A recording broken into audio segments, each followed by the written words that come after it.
Our NHS have done us proud and have done a fantastic job to deliver the vaccine, offering first, second, third and booster jabs all at the same time as treating patients suffering from COVID and trying to recover elective procedures.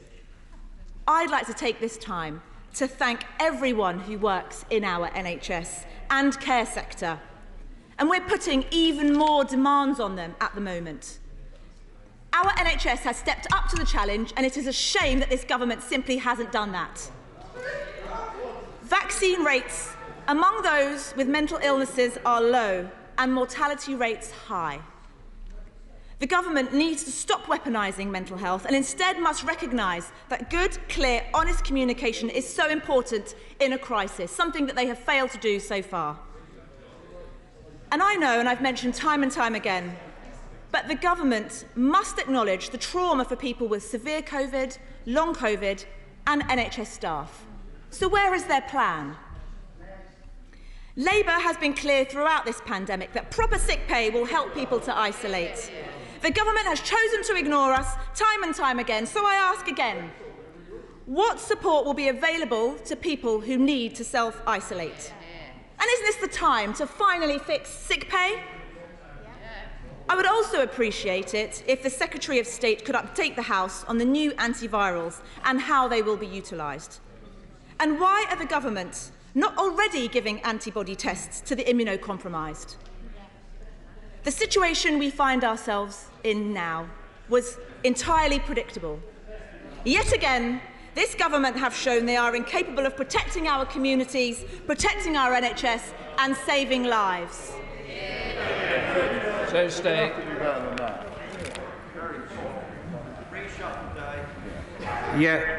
Thank you, Mr. Speaker. First, can I also extend my best wishes to the Shadow Health Secretary and wish him a speedy recovery.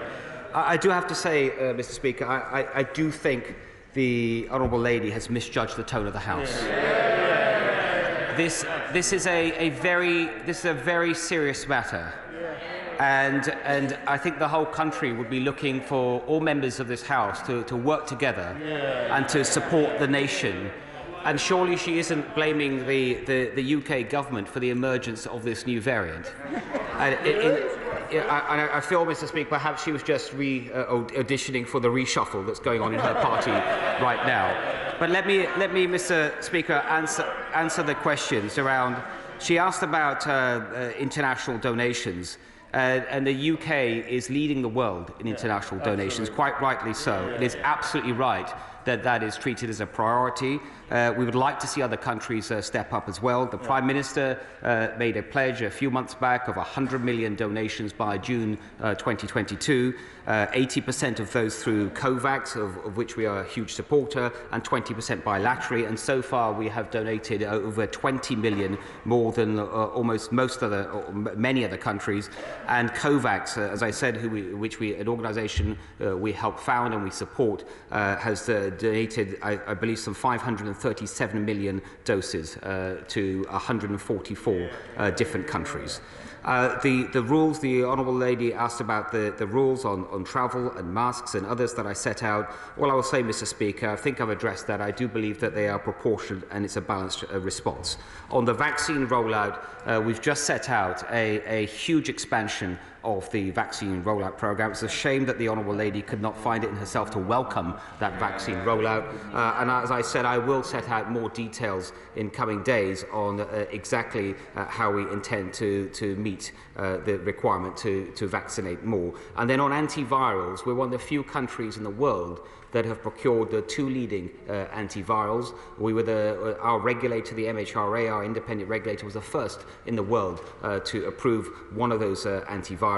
I'm pleased with the over 700,000 courses that we have for citizens across the United Kingdom, but of course, given the emergence of this new variant, we'll be reviewing that and seeing if more needs to be done. Chair of the Select Committee, Jeremy Hunt. Thank you, Mr. Speaker. The late Donald Rumsfeld coined the phrase known unknowns, and that is what we face with the new Omicron virus. So the Secretary of State is absolutely right to take sensible and proportionate measures to buy time while we are waiting to understand how dangerous this new variant can be. But does he not agree that the fact that we are facing this danger is also a symptom of the failure of Western countries to make sure that vaccines are distributed adequately around the world. And whilst I recognise the enormous contribution the UK has made through COVAX, through the development of the AstraZeneca vaccine, and so on, is it not a moral and practical failure that richer countries have managed to vaccinate 60% of their populations, when for poorer countries it's just 3%? So state. First of all, Mr. Speaker, can I thank my right honourable friend for his support? And I do agree with his words. It is important that all rich countries do everything they can to support vaccines and donations of vaccines to developing countries. I've set out earlier what the UK has done, and we can be proud of that, but we do need other countries to set up. In the G7 meeting I chaired earlier today with health ministers, we all agreed of the importance of this and about redoubling efforts to make sure all commitments are met. SNP spokesperson Richard Thompson. Thank you, Mr. Speaker, and can I thank the Secretary of State for advance sight of his statement, and also add my own thanks to the work that the NHS does and continues to do in all parts of these islands to keep us all healthy and safe. The emergence of Omicron, including the 6 cases that we've seen in Scotland, along with the evidence of community transmission, shows that this is absolutely no time to be complacent. But for all the measures that are being taken now at the border, day 2 PCR testing, because of the incubation period, risks missing a number of these cases passing through the border. And a more effective approach, surely, would be to introduce day 8 PCR testing along with 8 days of isolation to accompany it. And it would surely be better to do that now than to be bounced into that position by events further down the line. Secondly, Mr. Speaker, the Secretary of State issues a call for us all to work together, which I'm sure we would all wish to be able to do. But I wonder if he shares my disappointment that when the First Ministers of Scotland and Wales today called for a COBRA meeting to be convened, it appeared to be dismissed out of hand already. So I wonder, will the Secretary of State prevail upon the Prime Minister to call, attend and convene an urgent COBRA meeting involving all 4 nations, so that people might be persuaded that he's on top of this development, as we would all expect him to be? And finally, I wonder, would the Secretary of State agree with the opposition front bench and the Chair of the Select Committee and myself that this emergence of this variant shows that none of us are safe until all of us are safe, and that however much is being done and however much the UK has done to date, more still needs to be done in order to achieve as close to 100% global vaccination as is possible. That not only includes the vaccination programmes that we're in, but it involves increasing global vaccine production as well as overcoming the barriers that patent law might place in the way of achieving that. Mr. Speaker, can I first turn to the honourable gentleman's question around the day 2 testing? We do believe that the day 2 testing requirement is the proportionate response for international travel. He will know that it applies to all incoming arrivals into the UK, and that the individual concerned would have to self-isolate until they get a negative test result. And I think that is the right response. In terms of meetings and UK nations working together, I think that has been one of the successes of the UK response to this pandemic, the way that the nations across the UK have worked together, especially on vaccines, on testing, on surveillance and antivirals, and it shows that we're stronger together. Greg Clark. Thank you very much indeed, Mr. Speaker. So Andrew Pollard, who developed the Oxford vaccine, predicted to my Select Committee in June that new variants would escape the vaccines by being more infectious, but that protection against severe illness should continue. Yes. So will my right honourable friend avoid taking any panic measures if we see a rise in infections during the weeks ahead, as seems inevitable, and concentrate instead on the vaccine's effectiveness against severe illness and hospitalisation? Mr. Speaker, my right honourable friend is absolutely right. We have already, as I referred to in my statement, even with the dominant Delta variant at the moment, We have seen some rises in infections, but we've been seeing falls in hospitalisation, in death rates, thankfully too. And the reason for that is the power of the vaccines, especially our booster program, the largest in Europe. So my right honourable friend is absolutely right that what matters as we look ahead around this new variant is what matters more than anything is hospitalisations. Flyback. Thank you, Mr. Speaker. The second line in the Secretary of State's statement says, "We've always known that a worrying new variant could be a threat to the progress we've made as a nation." With that in mind, does he think it was wrong for the government to abandon mask wearing in public places and confined spaces?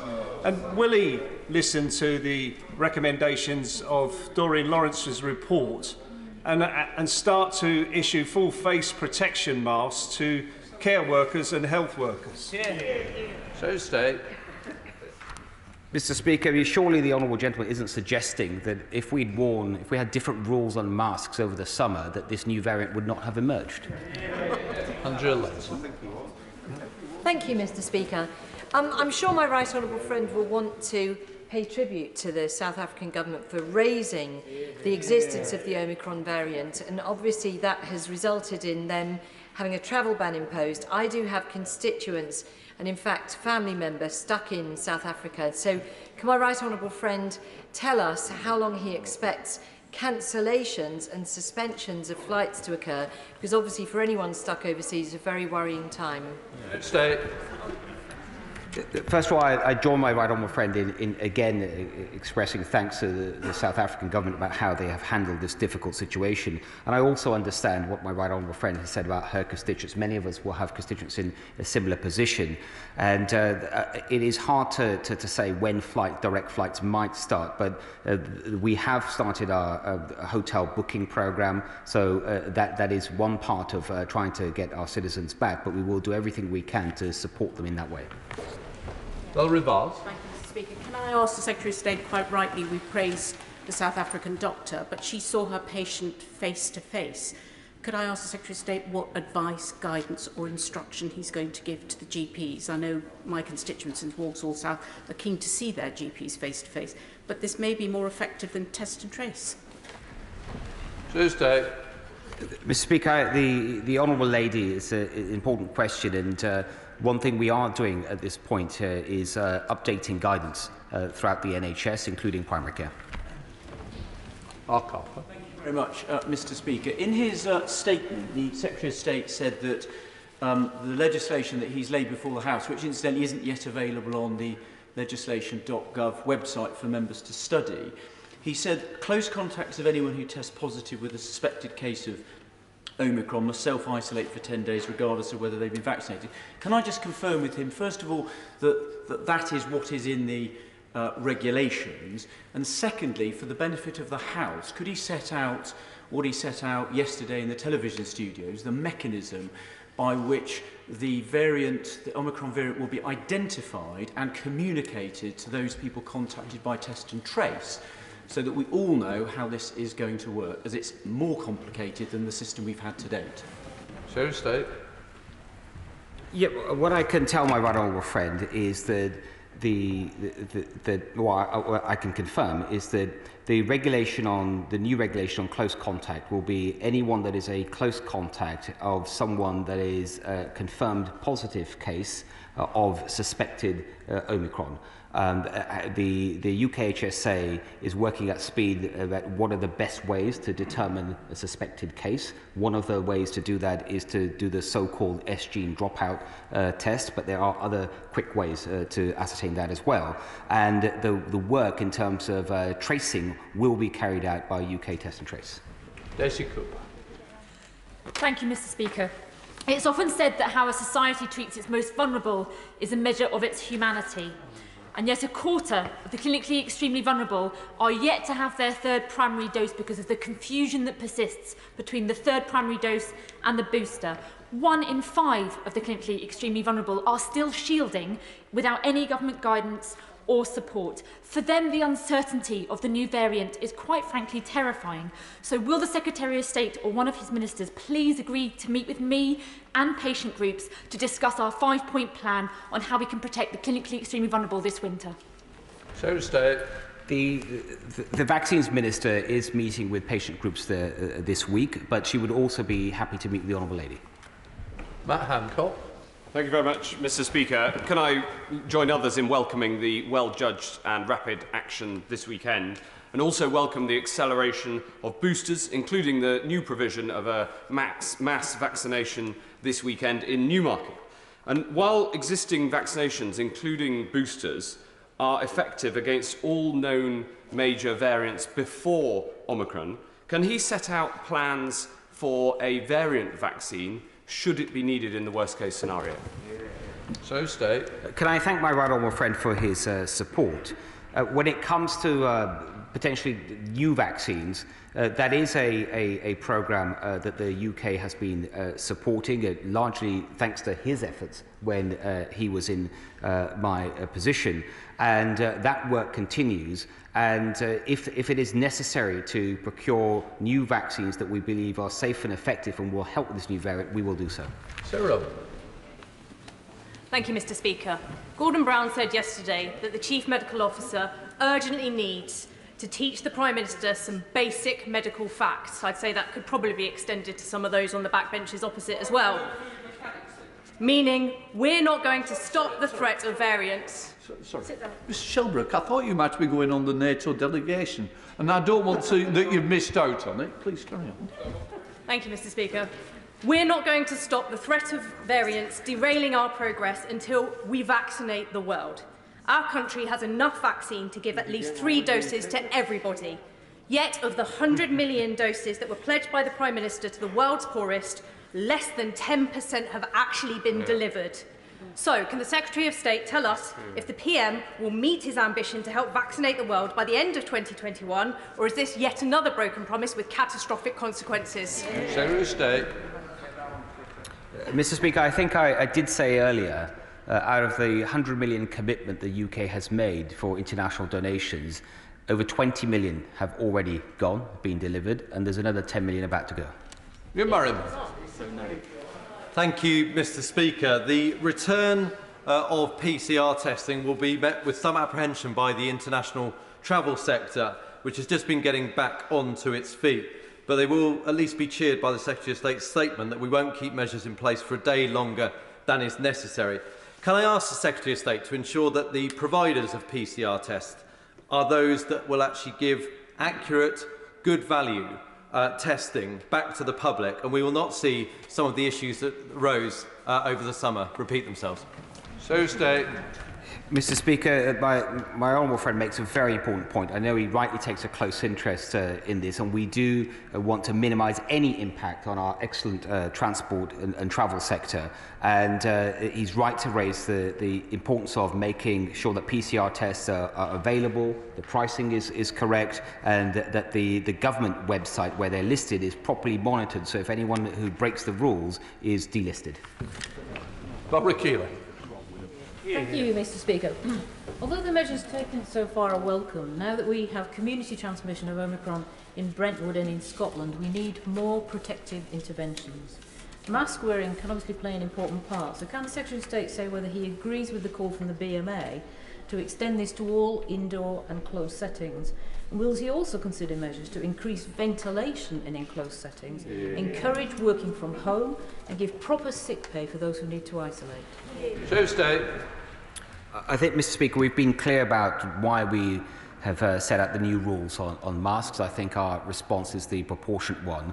When it comes to ventilation, the Honourable Lady is right to raise the importance of that. That's why it's very clear in guidelines, and many places are following that. And when it comes to sick pay, it's right that we've kept rules in place that allow people, should they be tested positive or have to self-isolate, that they can claim sick pay from day one. Teresa Villiers. If the situation deteriorates, and we all hope it won't, but if it does, please can the government do everything possible not to shut down the hospitality and events sector again? Millions of people have their livelihoods depend on this. They're just getting back on their feet. Please let us not knock them down again. So stay. Mr. Speaker, I agree absolutely with my right honourable friend. Neil Hamby. Thank you, Mr. Speaker. The emergence of Omicron is not really much of a surprise. It's more a case of when, not if. And anecdotal evidence from South Africa suggests that whilst it may be more infectious, the potency does seem to be more limited. The particular concern is the mutations to the spike protein in 2 specific areas, and I just wonder what action the government are taking to put additional resources into adjuvant therapy development, particularly given the impact on monoclonal antibody therapies and the vaccine, and what is the status of genomic surveillance in the UK at present? Mr. Speaker, first I think it's fair to say that our genomic surveillance has never been so strong. And it was getting stronger even before the pandemic, but because of the pandemic, there's been a huge amount of investment and it's paid off UK-wide. In terms of the treatments, there is some concern around this new variant and Ronapreve, which is one of the key monoclonal antibodies that we use for treatment, but it is just concern at this point. There's no particular evidence. But part of the reason for taking these measures is to buy the time that we need, the 2 weeks or so, 2-3 weeks to give our scientists time to assess the risk of this variant properly. Thank you, Speaker. What assessment has the Secretary of State made of those early reports from South Africa that the variant may actually lead to less severe illness than the previous variants? And secondly, can I welcome the fact we have both a debate and a vote tomorrow on these regulations, but wouldn't it be better if we had the debate and the vote before the restrictions come into force rather than after? You would think. Can I tell Mr. Speaker, in response to my right honourable friend, in terms of the debate and the vote tomorrow, I believe the leader will be making a statement on that shortly, I think right after my statement.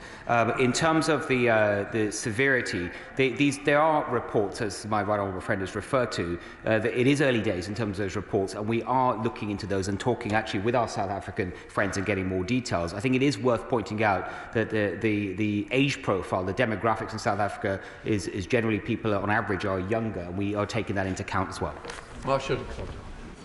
Thank you, Mr. Speaker.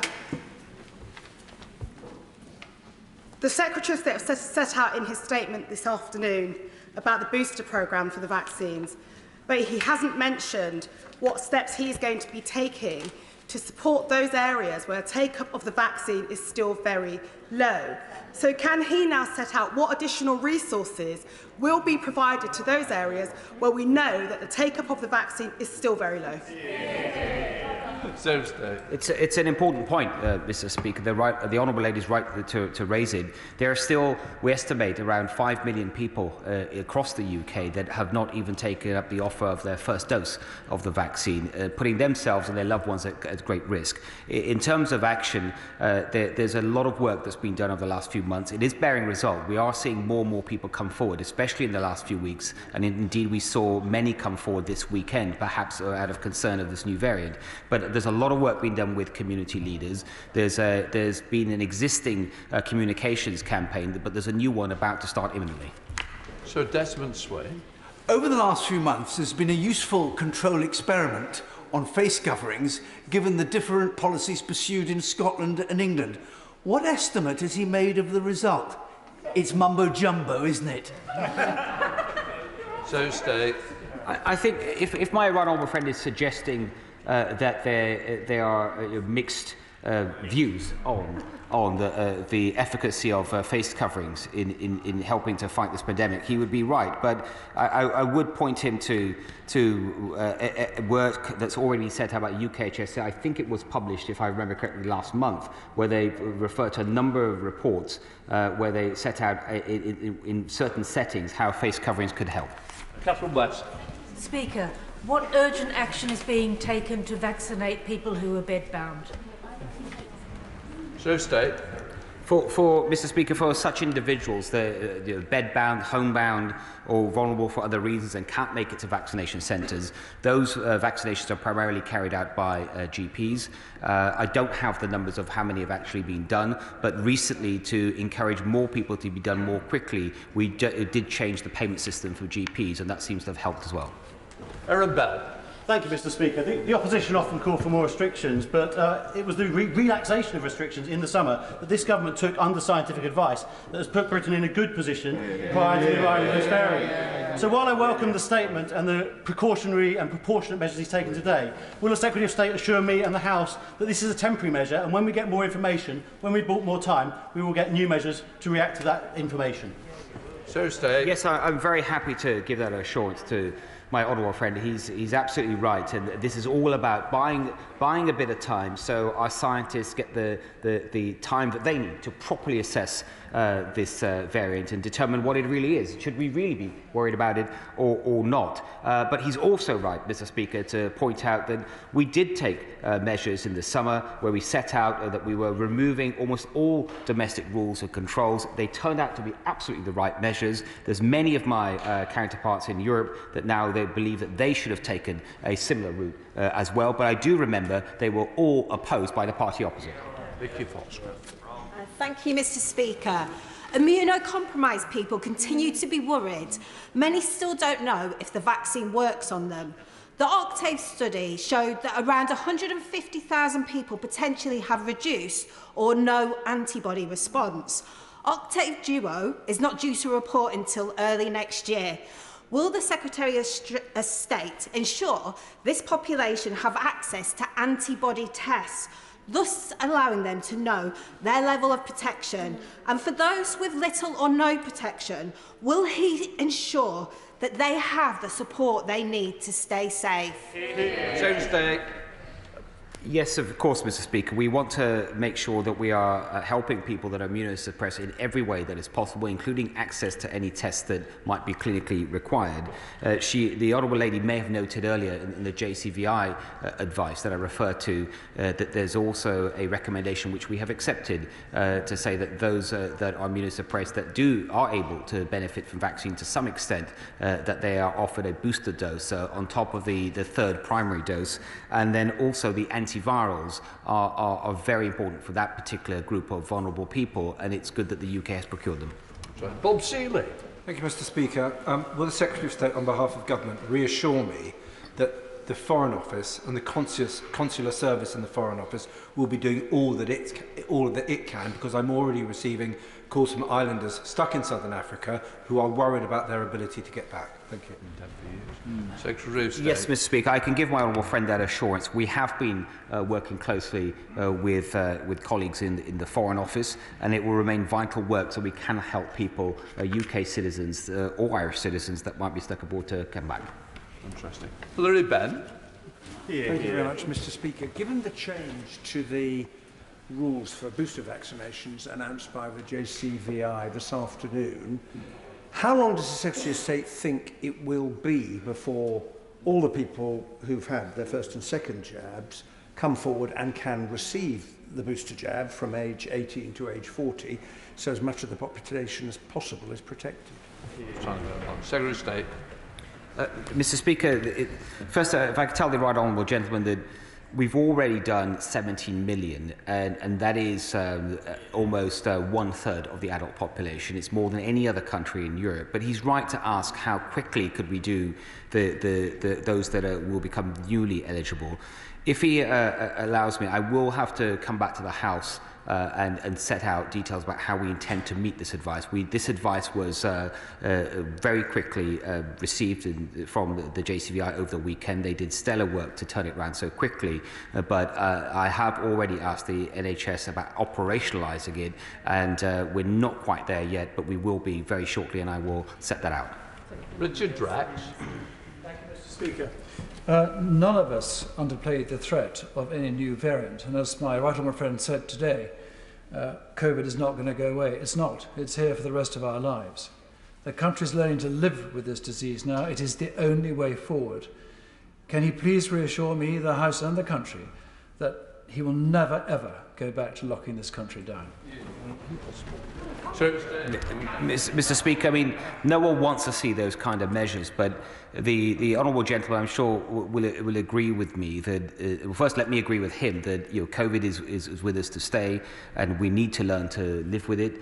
And the best way I think we can do that is with the primary form of defence that we've got, which is our vaccination programme. And I hope he agrees with me. We're absolutely right to basically put the booster programme on steroids, because that will really help us. Peter Kyle. Thank you, Mr. Speaker. One of the most COVID vulnerable settings in the country is school classrooms. And children have a much, much lower vaccination rate than adults. And children come from all over communities to one place and then return in the afternoon to families. Now, masks are being returned to corridors, but they're not being returned to classrooms. I take no pleasure in advising the Secretary of State to make children wear masks in classrooms. However, it is absolutely clear what the stakes are going to be if we get this wrong. Students have already been absent from schools by their hundreds of thousands this term, and we are approaching the exam season. If we just act cautiously in the next few days, exams will be able to be sat as normal. If we get this wrong, exams will be wrecked for the third year running, and that will play havoc with their futures, and it will play havoc with teachers and their ability to get the job done on behalf of our country. Mr. Speaker, the honourable gentleman will know that the Education Department has set out today fresh guidance on masks in communal areas, not in classrooms. I think that is the right approach that the government has set out. And but in terms of protecting children from this pandemic, the vaccination programme of children is important, especially secondary school children, 12 to 15-year-olds. It's I think around over 40% have been vaccinated. It has certainly increased since we opened up the national booking system to that cohort, and I think for 16, 17-year-olds it's almost 60% now, but we continue to work on it. Andrew Bridgen. Speaker. My right honourable friend has outlined the government response to the emergence of the Omicron variant and the restrictions that he wishes to place on the public. This House will quite rightly have a vote on these measures. He's also stated that these measures will be reviewed in 3 weeks' time. He knows that in 3 weeks' time this House will be in recess. How will there be parliamentary scrutiny of the government's review measures, or will we be having government by diktat? Well, Mr. Speaker, I think that the review should take place as soon as possible, and that is how the government determined it's 3 weeks. And unless Parliament was called back from recess, or the government took longer than 3 weeks, there's no way. I think the approach the government has set out is the right one. Lucas. Thank you very much, Mr. Speaker. The Secretary of State says that rich countries must do everything they can to ensure more vaccines reach the global south. Judging by his actions, he means doing everything except the main thing they're actually asking for, which is the waiving of intellectual property rules at the World Trade Organization so that they can manufacture vaccines themselves. This is about justice, not about charity. So will he admit that his government's failure to work with the vast majority of countries in the world, including the United States, who do support a TRIPS waiver at the WTO, is endangering us all? And when will he start putting the need to end this pandemic in front of the financial interests of Big Pharma?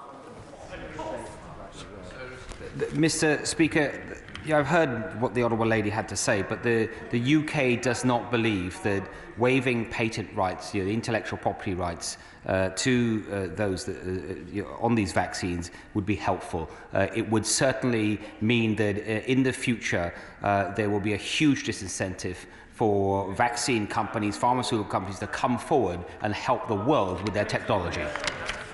Sir Charles Walker. I say to the Secretary of State, injecting people, not just in this country, but around the world, is a huge logistical undertaking. I believe in India they use nasal vaccines for the administration of the flu vaccine. Please, can the government bring forward nasal vaccines? We did it in 9 months for an injectable vaccine, March 2020 to December 2020. It's now nearly December 21 and still no nasal vaccine, despite in trials high levels of efficacy being proven. So stay. Mr. Speaker, my honourable friend is right to raise the importance of vaccine delivery mechanisms, and I believe if there was an approved nasal vaccine delivery mechanism, then it would be helpful. But he will understand we do have to allow the regulators the time to assess new delivery mechanisms, but we do take this very seriously. Debbie Abraham. Thank you, Mr. Speaker. And I wholeheartedly agree that no one is safe until we are all safe. And I think the UK and other G7 countries need to take some responsibility for the emergence of this variant. But I just wanted to touch on the fact we already have community spread of this variant. And if we're going to contain that, we must ensure that contact tracing is relevant and is widespread as possible. So can the Secretary of State, I've asked him this in the last few weeks, confirm that the Containment Outbreak Management Fund will be extended beyond March, and for those places that don't have it, that they will have it. And of course, those that have already spent it will be able to be properly resourced. Thank you. So the Honourable Lady makes an important point about contact tracing. In terms of the Containment Management Outbreak Fund, especially given the emergence of this variant, we are actively reviewing it. Steve Bryan. Very much, sir. I welcome the widening of the booster programme that he's announced, but my constituents still have to have no walk-in access in Winchester, so I'd really appreciate his help with that on behalf of an increasing number of constituents contacting me. Now, the measures that will be asked to approve tomorrow night will likely appear rather small in and of themselves, but he knows the wider impact of the past few days is absolutely huge. You know, we've got nativity plays cancelled or moved online. These are moments that we just don't get back, and community events being cancelled just in case. So the Prime Minister said this lunchtime, if you're boosted, we know your response to this variant is strong. So can I ask my right honourable friend what evidence base this is drawn from, and when we might reasonably expect data from the scientists on how, if at all, the variant hits vaccine efficacy? So stay. First of all, I noted what my honourable friend said, Mr. Speaker, about walk-in access in Hampshire, so I will take that away and get back to him. Secondly, in terms of, he's also right to talk about the impact of these measures. Although, as I said, I believe they are right and proportionate and balanced, we must never forget the impact they have on individuals and their daily lives, and that is why they must be removed the moment it is safe to remove them. And in terms of when we will have more data, the reason we set a 3-week review point is that is the time that we believe that we will have more information, not just the information we come up with ourselves, but through our international counterparts.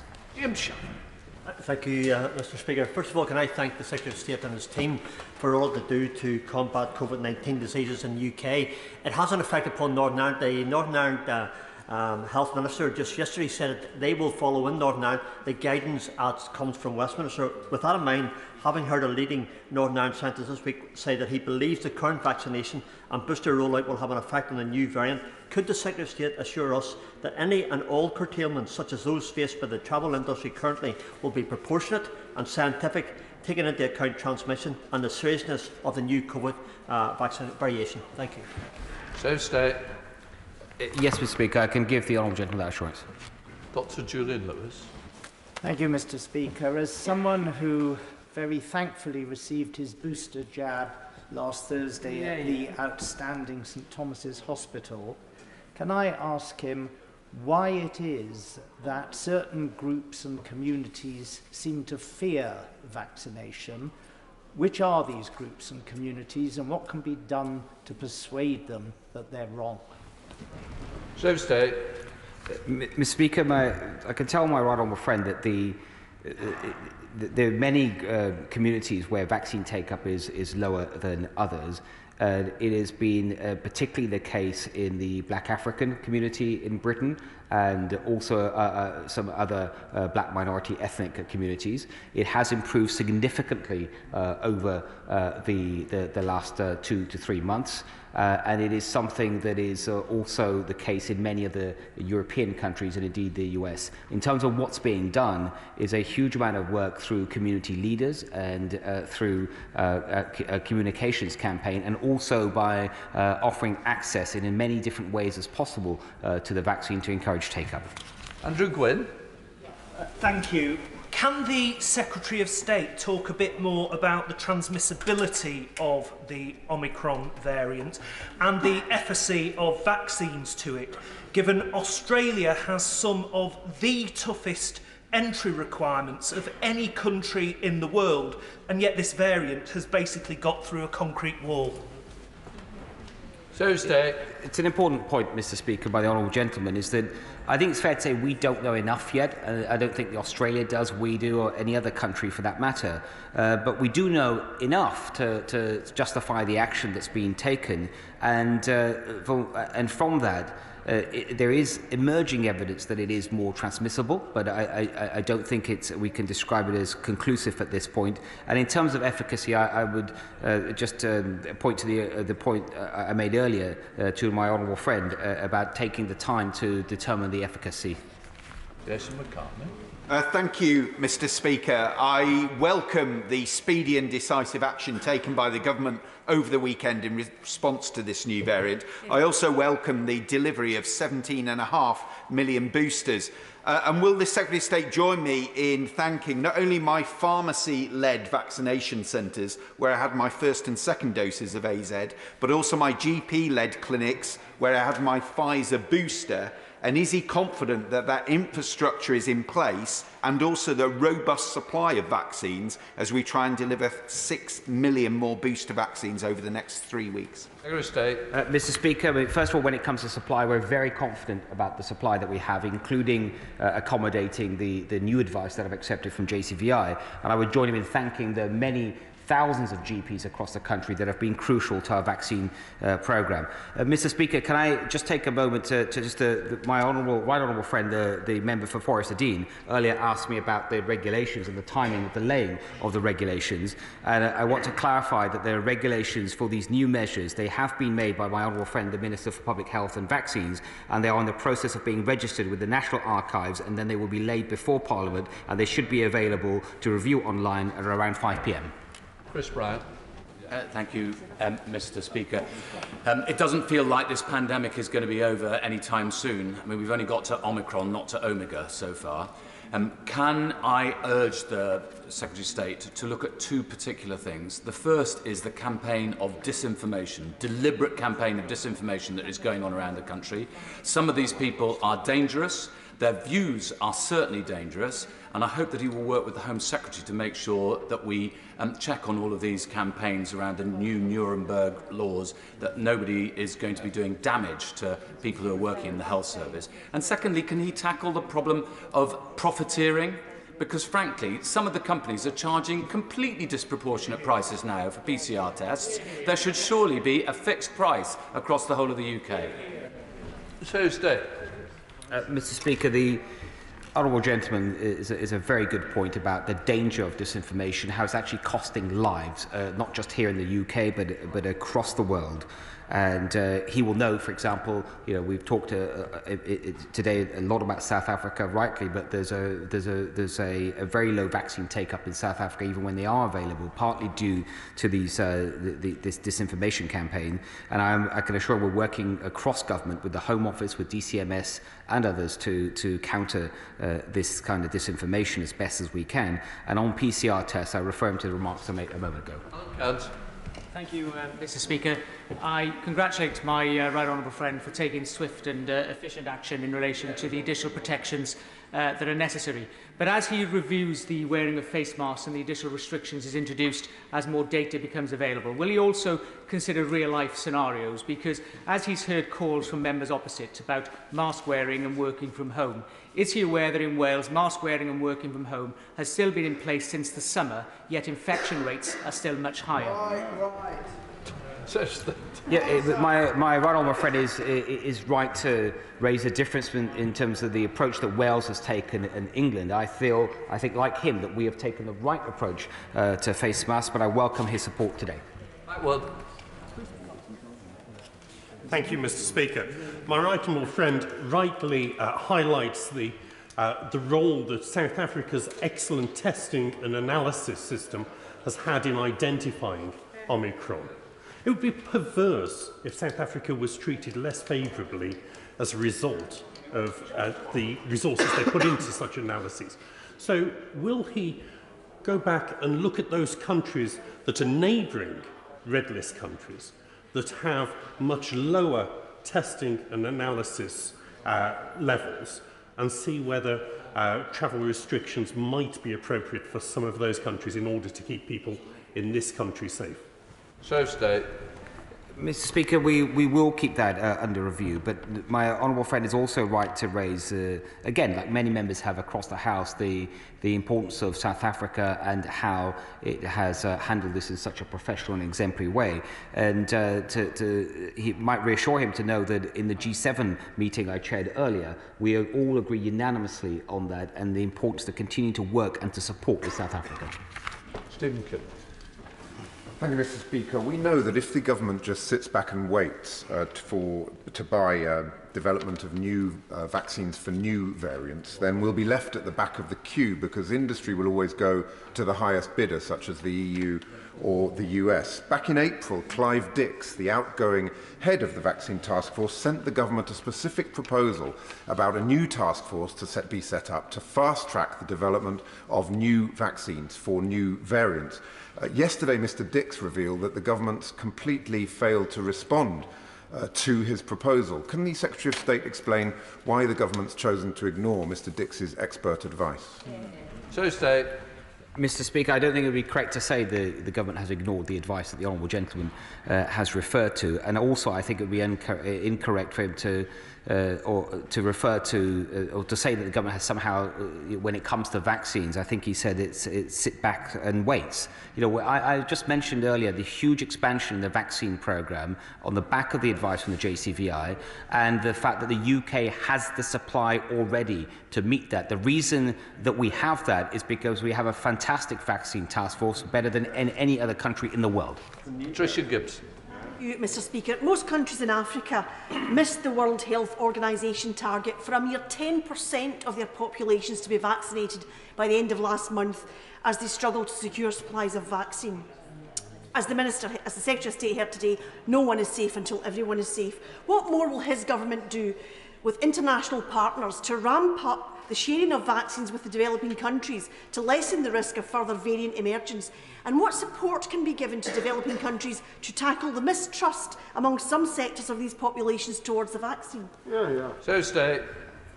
Mr. Speaker, in the G7 call I had today, we all agreed, all members, about the importance of this issue, working with developing countries with not just providing the vaccine, but I hope the Honourable Lady would agree, looking at what more can be done in actual, once the country has the vaccine, delivering it locally, whether it's local logistics or other delivery mechanisms, and we will be working hard to see what more we can do together. Robert Health. Thank you, Mr. Speaker. Can I just ask my right honourable friend, I thank for what he is doing, but given that, as I understand it, that children are very little risk from this new variant, so can I just ask him to confirm that the schools will not be closed any earlier than in the run-up to the Christmas holidays? And if I could just ask him about the mask policy, can he explain, given that masks aren't required for offices, can he explain the scientific evidence in which the decision was made to ask students to wear masks in corridors? Mr. Speaker, I mean, first of all, when it comes to the risk to children from COVID in general, it is a lot less, thankfully, than it is to adults. With regard to this specific new variant, we just don't know enough about it yet to talk specifically about potential impact on children. There are no plans that I am aware of that would require us to close schools early. I think that would be very detrimental to the education of children. And in terms of rules around masks, then my right honourable friend will know that the rules that have been set out today by the Department for Education are guidance for schools in communal areas, and it's something in terms of evidence that the Department of Education will be able to provide with more information on. Thank you, Mr. Speaker. If we're to win this fight against the Omicron variant, then it's absolutely essential that people comply with public health guidance. But with the UK statutory sick pay ranking amongst the lowest in Europe, there are far too many people in this country who simply cannot afford to self-isolate. Will the Secretary of State commit to working with colleagues in the Cabinet to raise the rate of sick pay to at least the equivalent of a week's living wage, so that no one is forced to choose between the right thing and heating their homes at Christmas? Tuesday. Mr. Speaker, the honourable gentleman will know that we have kept rules in place that will allow people to claim sick pay from day one. In terms of whether further support is needed, we keep that under review and will provide further support if it was necessary. Stephen Metcalfe. Thank you, Mr. Speaker. Can I thank my right honourable friend for the work he's been doing and the speed with which he's been doing it. However, can he confirm to my constituents that as soon as more is known about this new variant, and if it is deemed to be less of a threat than first thought, as is starting to emerge from the evidence from South Africa and the people who I first identified it, that he will act swiftly to remove restrictions, particularly the one around self-isolation, regardless of vaccine status, particularly in the run-up to Christmas? Tuesday. Yes, Mr. Speaker, I can give my honourable friend that assurance. Dame Diana Johnson. Thank you, Mr. Speaker. I wondered if the Secretary of State could tell us his opinion on whether every member of this House in the chamber should be wearing a mask. Tuesday. Mr. Speaker, all members of this House know what the guidance is, and it's a decision for them. James Sunderland. Mr. Speaker, like many in this place, I welcome the statement today, and I agree that further measures and restrictions would only be a necessary evil. Could I please ask the Secretary of State to acknowledge the many millions of people and businesses right across the UK who are clawing back their jobs, their livelihoods and their freedoms after a difficult 2 years? And does he agree that these further restrictions should only be an absolute last resort? Yes, Mr. Speaker, I do agree with my honourable friend, and we all know from our experience with this pandemic thus far that the restrictions, whilst many of them may well be necessary to fight COVID, they do have other impacts, especially on the economy, the life chances of people, on child's education, social life, and also I'm very much aware of the impact that it's had on non-COVID health outcomes. So I very much agree with what my honourable friend has said. Matt Rodder. Thank you, Mr. Speaker.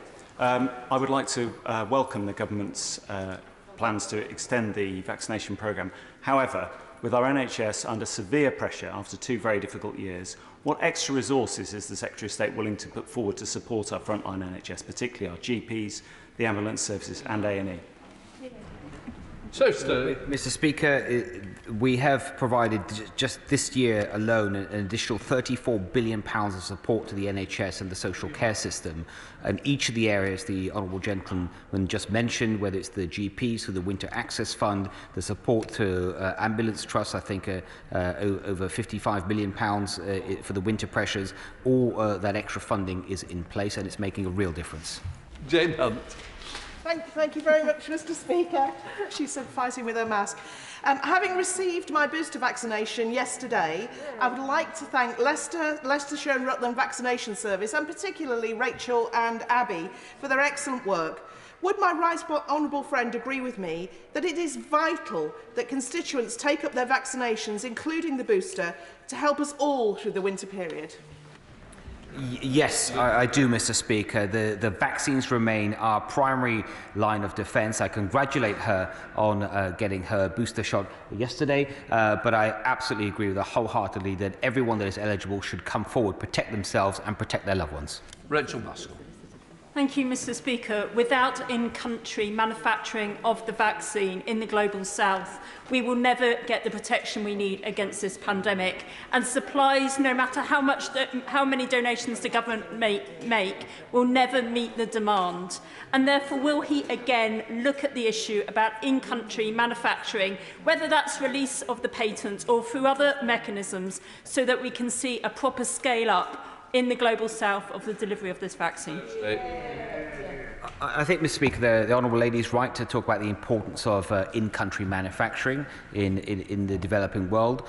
She will know, for example, that India is one of the largest manufacturers of vaccines, including COVID-19 vaccine, but she rightly points to that growing and being available to other countries, and is right to look to see how we can support that.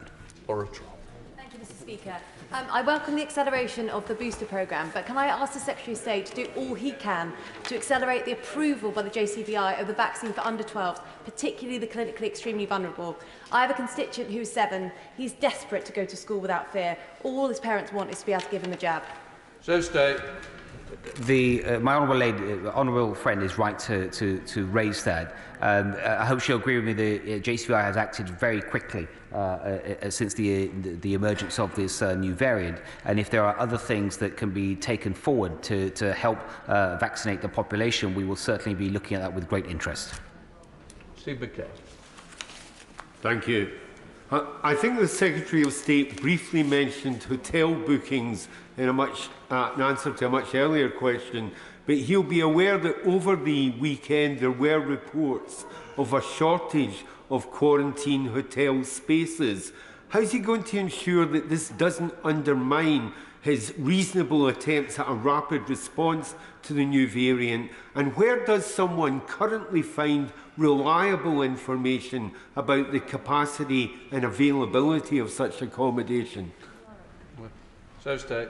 Mr. Speaker, the department already had contingency plans in place if countries were rapidly added to the red list. I believe over 600 rooms were made available on the Sunday morning, and that's rapidly going to increase during the next few days. I think it has already increased since then. And in terms of information, it's available, I believe most of it is available on the government website. Dr. Ben Spencer. Thank you, Mr. Speaker, and I thank my right honourable friend for his statement. And clearly the problem here is uncertainty. I welcome the analysis and the 3-week review and the ambition to do it sooner, but following on from the question from my honourable friend, the member from North West Leicestershire, if the review takes place after this House has risen, does he agree with me that we should be recalled to debate its findings? Yeah. So state. Mr. Speaker, I think that is a decision we will have to make closer to the time. Liz Twist. Thank you, Mr. Speaker. With the new restrictions being brought in, it is shop workers and workers on transport services who will bear the brunt of asking people to comply. What measures does the government propose to ensure that those workers get the protection that they deserve? So state. Mr. Speaker, these new rules on face coverings that they will be enforceable by law. The police and other law enforcement authorities will be able to issue penalty notices. I think the penalty starts at £200. I think that should be a last resort, but if necessary, then of course it should be enforced. Len Saxby. Mr. Speaker, my North Devon constituents are keen to get boosted with a big queue last night at the Barnstable Leisure Centre vaccination drop-in. But whilst delighted the booster programme is being extended, please can my right honourable friend reassure me that more help will be given to rural constituencies like mine, where residents are struggling to get local appointments despite the hard work of the CCG and vaccination teams. So state. First, I'm really pleased to hear that her constituents are so keen, and I can also assure her of that support, especially as we now expand the booster programme on the back of the latest JCVI advice. Sir Tony Lloyd. Thank you, Mr. Speaker. The Secretary of State will know very well that the Omicron variation has added alarm to people who are immune compromised, particularly when they're uncertain about the status of whether their third jab was a booster or a specific one for immunocompromised position. There are also people with anomalous positions with respect to the vaccinations. How can, as members of Parliament, we get fast-track information through his departments about what is right for individual anomalous constituents? So state. Well, Mr. Speaker, most people in that situation, they would be contacted either by letter or directly by their GPs. But I do understand the importance of the question, and the honourable gentleman may have heard earlier that one of the pieces of advice from the JCVI that I've accepted is that those that are severely immunocompromised that have received 3 doses as part of their primary course are also now offered a booster dose as well, so a 4th dose, as long as there's been a 3-month gap since their 3rd dose. In many cases, if an individual is unsure, I think the best place for advice is their own GP. If the honourable gentleman would find it helpful to meet with the vaccines minister and get more information, we can set that up as well. Mr. Shelbrooke. Thank you, Mr. Speaker. May I first of all thank my right honourable friend for his statement today. And could I ask my right honourable friend, he mentioned about reviewing the evidence as quickly as possible. May I ask him, would that include evidence from other countries who have had this variant before it got here? But may I also ask my right honourable friend about flu? Because there's been many health academics who have said that the virulence of flu is growing with the separation that we're doing in wearing masks, etc., and our actual immunity is not tackling flu in the way it used to because we're not mixing. So with the right attention being given to COVID, could I ask my right honourable friend what also is happening looking at other viruses such as the flu, and what plans may in place if a very virulent strain of that may take on? Yeah, first of all, Mr. Speaker, I can tell my honourable friend that in terms of the work that's being done on this variant, it's being done not just in the UK but by our friends across the world. In fact, in the G7 meeting that I had earlier today, we all agreed to cooperate and share whatever information that we get. And he's also right to raise the importance of the flu vaccine. I'm glad he has, to remind the House that whilst we have been talking understandably about the importance of the COVID vaccine, booster vaccines in particular, that the flu vaccine also remains vitally important this winter, and that's one reason why we have the largest flu vaccination programme this country has ever seen. Very grateful, Mr. Speaker. I'm pleased to hear that there are no plans to close schools, but can I ask what assessment has the government made of the potential for new self-isolation requirements that could keep children out of school, and what steps will be taken to mitigate time out of education, because our children and young people can just not afford to spend any more time away from their educational settings? Mr. Speaker, we will keep these self-isolation requirements, the new requirements, under review. At this point in time, I think very, very few children would be affected because, as she knows, the new requirements only apply to someone who's a close contact who's tested positive with a suspected case of this new variant. But it is something we will keep under review, and the education of children will always be a huge priority. Now come to a statement from the Leader of the House. We have a business statement. Thank you, Mr. Speaker. I should like to make a short business statement following the statement that's just been made by my right honourable friend, the Secretary of State for Health. Tomorrow's business will now be a debate to approve the health protection, coronavirus wearing of face coverings, England regulations 2021, and the health protection, coronavirus restrictions, self-isolation, England amendment number 4, regulations 2021, followed by Opposition Day, 9th allotted day, Part 1. There will be a debate on a motion in the name of the Scottish National Party. The business for the rest of the week remains unchanged to that previously announced, and I shall make a further business statement in the usual way on Thursday. I now come to the Leader of the House. Thank you, Mr. Speaker, and I thank the Leader for advance sight of his statement on the change of business, and of course we're pleased that this is happening so quickly. The questions that came up in the discussion around the statement that we've just heard show that there are issues which will need to be debated, and scheduling this debate so promptly means that there will be an opportunity for those questions to be made and discussed. There are also questions about the rules on education, which I think I heard the Secretary of State right. There is going to be a statement from the Secretary of State for Education. If not, I think because there are constituents asking questions of members across the House, and certainly that came up in the briefing, I think, on Saturday, which the Secretary of State kindly gave. If it's possible to know, will there be a further briefing on education? Will that be separate from this? And could I also ask just a very technical thing, how long the leader is intending to allow for the debate tomorrow, and so that members can sort of be aware of what exactly is the timing that it's likely to happen. Thank you very much, Mr. Speaker. I'm grateful for the kind words of the shadow leader. We gave a commitment to debate matters of national importance as soon as possible, and therefore are delivering on that commitment. The debate tomorrow will be 3 hours, and there will be 3 hours of protected time for the debate in the name of the Scottish National Party. My right honourable friend did refer to education in his comments and the importance of education and protecting children, but I will pass on the honourable lady's request for more details to my right honourable friend, the Secretary of State for Education. First of all, can I thank the leader for setting out, organising a debate for tomorrow, and for it being 3 hours long rather than the 90 minutes required by statute. I think that's welcome.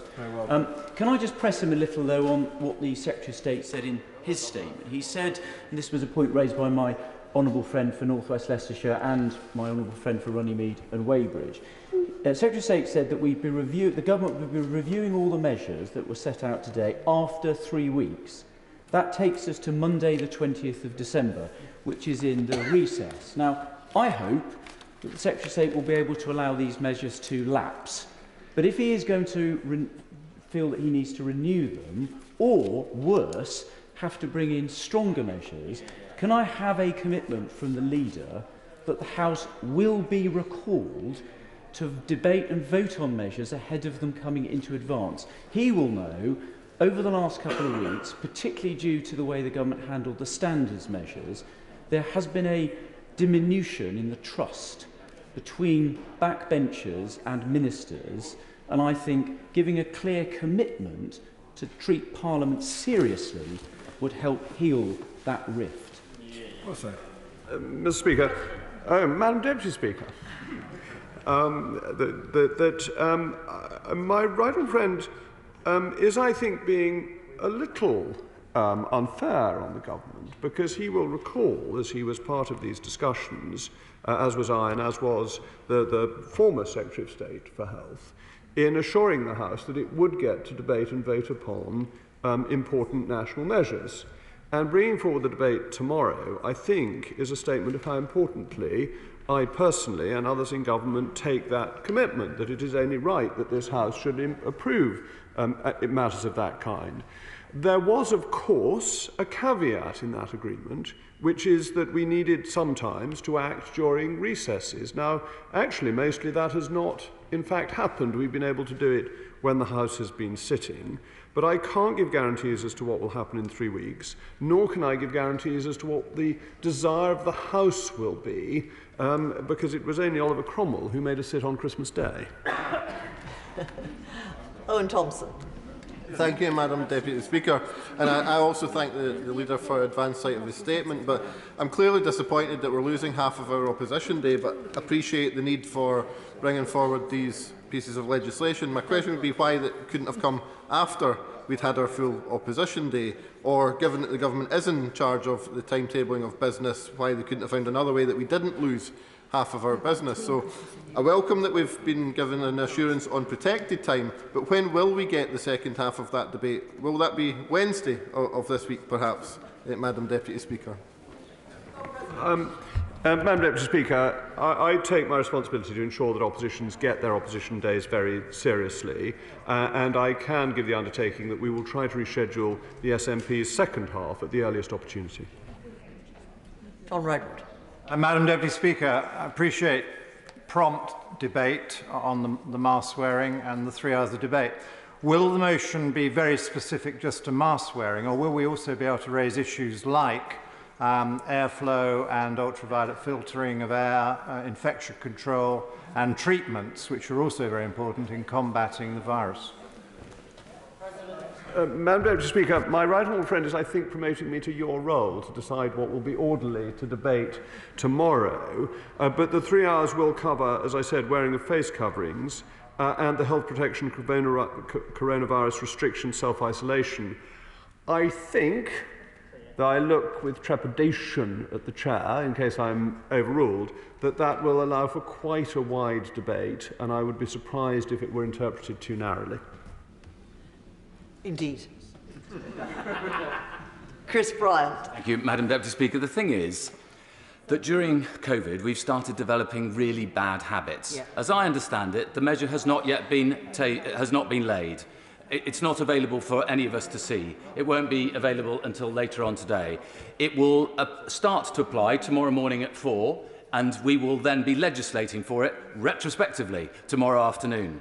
This is not the right way to do legislation. Every single SI that I've been involved in committee corridors in recent months has been retrospective legislation after it has already come into force. This is not the way the House should progress, surely to God. Hear, hear. Mr. Speaker, the honourable gentleman's quite long question was, I hope, going to go on slightly longer, because I understand the regulations will be laid by 5 o'clock. So had he gone on for another 3 minutes, they would then have been laid. But I think the honourable gentleman, who's getting a little bit grumpy at the moment, is ignoring the fact that these matters are genuinely urgent. That, of course, it is right that laws should not come in retrospectively in the normal course of events, but our statutes provide for statutory instruments to be brought in and debated subsequently for a very good purpose. And the purpose is that sometimes things need to be done with dispatch. And the dither and delay of the opposition, who would have kept us in lockdown forever, is something that they should remember when asking questions about the speed with which we introduce things. Bob Seeley. Thank you very much, Madam Deputy Speaker. Just to follow up the point raised by honourable friend, the member for Forest of Dean, I have a lot of sympathy with what the Leader of the House is saying. We have acted quickly, so we're learning lessons from early in the pandemic, and he is respecting the House by bringing in a 3-hour debate, a very timely debate, as soon as reasonably possible. So actually, he gets brownie points on both those. My question is slightly, though, come 3 weeks, when we extend, or God help us, not worsen the situation, then we're not going to be able to discuss or do anything on it for at least another 2.5 weeks afterwards, and that is an issue. Madam Speaker, I obviously understand that. Christmas comes but once a year, and when it comes it brings a parliamentary recess as well as good cheer. And we have been recalled under certain circumstances, we were last year, but to do it over the Christmas recess is extraordinarily rare, and I think for very good reason. Now, obviously, we all hope that in 3 weeks this will expire. But I can't give any guarantees on that, nor can I give any guarantees on when the decisions will be made in relation to the renewal date. But I will always do my best to facilitate Parliament, but in a way that recognises actually how Parliament wants to be facilitated. I am not convinced that all 650 members want to be back here on the 24th or 25th of December. Daisy Cooper. Thank you, Madam Deputy Speaker. Tomorrow we will be debating restrictions which are designed to not just reduce transmission, but I presume also to protect the NHS. I was disappointed that on the 16th of November, a health minister responded to a parliamentary question of mine saying that they had no intention of publishing any assessment of the impact of the current COVID hospitalisations on the availability of NHS beds, staff and elective procedures. So in order for members of this House to have an informed debate tomorrow on the impact of restrictions and whether they are sufficient to protect the NHS this winter, could the Leader of the House please confirm if he will ask the Secretary of State for Health to publish a statement tomorrow morning about the impact of COVID hospitalisations on beds, staff and elective procedures? Madam Deputy Speaker, I don't want to be unhelpful, but I think that was a question that might have been better asked to the statement by my right honourable friend, who would have been able to give a direct answer. But I would suggest the honourable lady raises it in the debate tomorrow. Thank you. We now move on to the next item of business. I will delay for a moment to let people leave the chamber quietly and safely with the usual social distancing. Very well done, thank you. Presentation of Bill. Paul Maynard.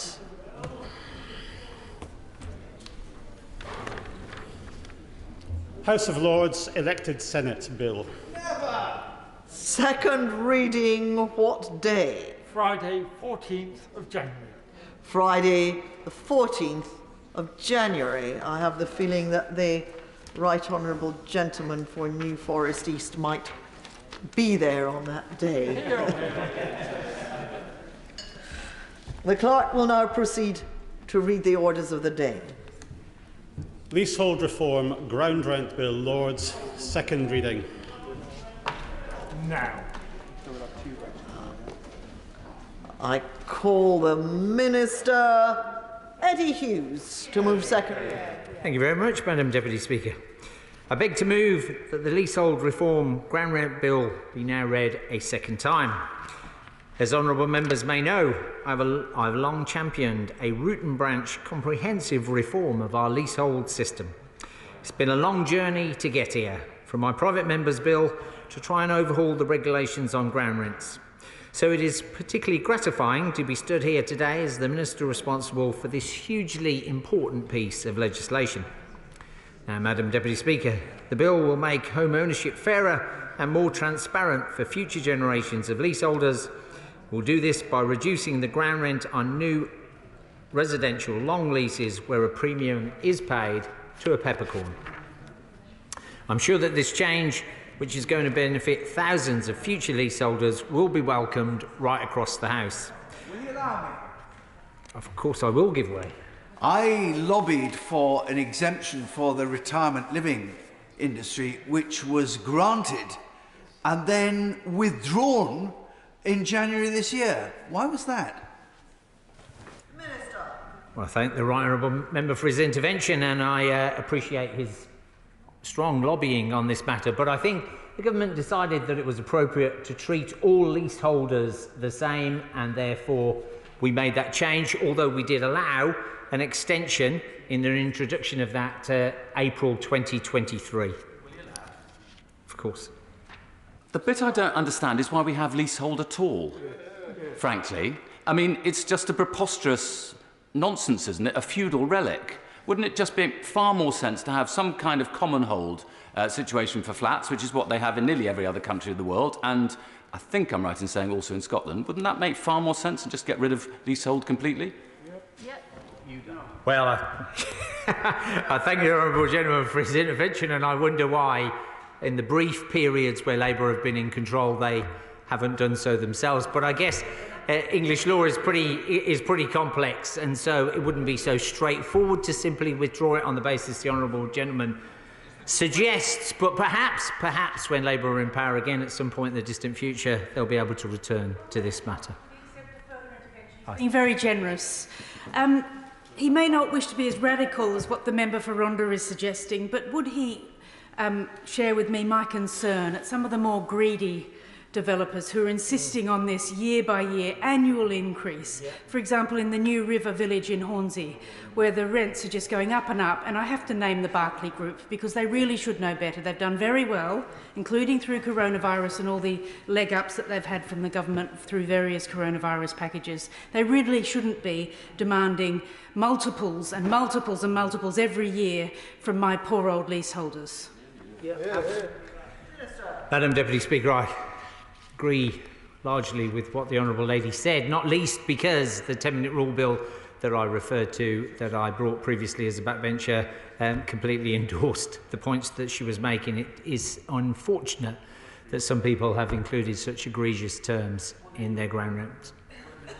Of course. But given way. Would you agree with me? You know, it isn't only ground rents; it's the admin fees that are often associated with any minor changes that the owner of the property wants to do. And also, the other thing is, a lot of these properties are linked also with extra charges for management fees for the land and other things. And it is becoming totally unacceptable, the levels of charges that are placed on these leaseholders. Madam Deputy Speaker, I don't want to jump forward several pages in my speech, but the Honourable Gentleman is predicting, or at least pointing to the fact that we have identified this as a problem and ensured that when we reduce ground rents to a peppercorn, people won't be able to cheat by introducing associated management fees and other things to try to introduce charges. And if he's looking for further changes, no doubt the second part of our seminal legislation, when it comes in due course, will satisfy his needs. Now, the starting point for all of this has to be our shared recognition that, for many people, to be a leaseholder is also to be a homeowner. We are clear that homes that have been bought should be theirs to live in and enjoy. They should not be treated as cash cows for third-party investors. This government is on the side of homeowners, and that is why we committed in our manifesto to introduce this important legislation. Honourable members will be well aware of the problems many leaseholders have faced in recent years, as pointed out by members on the other side, spiralling ground rents and onerous conditions that have turned the dream of home ownership into a nightmare for some leaseholders. This bill is the first of our seminal two-part legislation to reform and improve the leasehold system. Further legislation will follow later in this Parliament to continue to address the historic imbalances in the leasehold system. Of course, give way. Thank the Minister very much indeed, and I pay tribute to him for the work that he's done so far. He may know that constituents in Warrington South on Steinbeck Grange have been calling for changes for almost 10 years. I wonder if you could give an update on the Competition and Markets Authority's investigation that's taking place at the moment, because that's something that really is vitally important to people living in Warrington.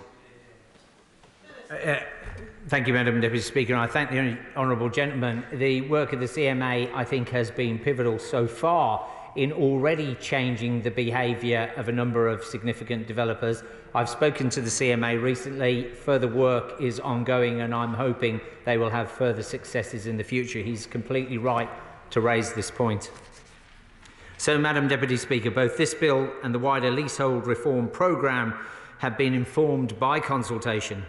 I'd like to take this opportunity to thank those present here today, including members of the opposition front bench, who have taken the time to discuss this issue, and I look forward to further discussions over the coming weeks and months. Now, this bill has a very specific, I can't even say it, Madam Deputy Speaker, specific focus: the ground rent in future long residential leases. We know that some existing leaseholders face substantial difficulties, including costly enfranchisement, a lack of transparency, and burdensome lease terms. We know that escalating ground rents in particular can reach unaffordable levels and make some properties difficult to sell. That is not right, and that is why we've asked the Competition and Markets Authority to conduct a thorough investigation into potential mis-selling and unfair terms in the leaseholder sector. Well, of course, give way again. Thank him for giving way. Would he also accept that, and I have met many people that were told by the company that sold them the property that they would be able to buy the lease, only for when they inquire to buy it, find out that actually it's been sold on to some financial institution. Shame. Madam Deputy Speaker, once again, the honourable gentleman points out egregious and unfortunate practice, which hopefully we will be finding ways to address in the future. With respect. If the honourable gentleman would just forgive me if I give way behind me first. That begs the question of what proposals he may have to enable leaseholders to enforce the purchase of freeholds from such companies. Does he have plans for that? Well, Madam Deputy Speaker, the right honourable gentleman will know. Unfortunately, I'm not the Secretary of State, much as I'd like to be, and it's best to leave the formation. It's best to leave, not yet. It's best to leave the fine detail of the formation of future legislation to the Secretary of State to decide. But, however, I look forward to discussing the matter further with my right honourable friend as we progress.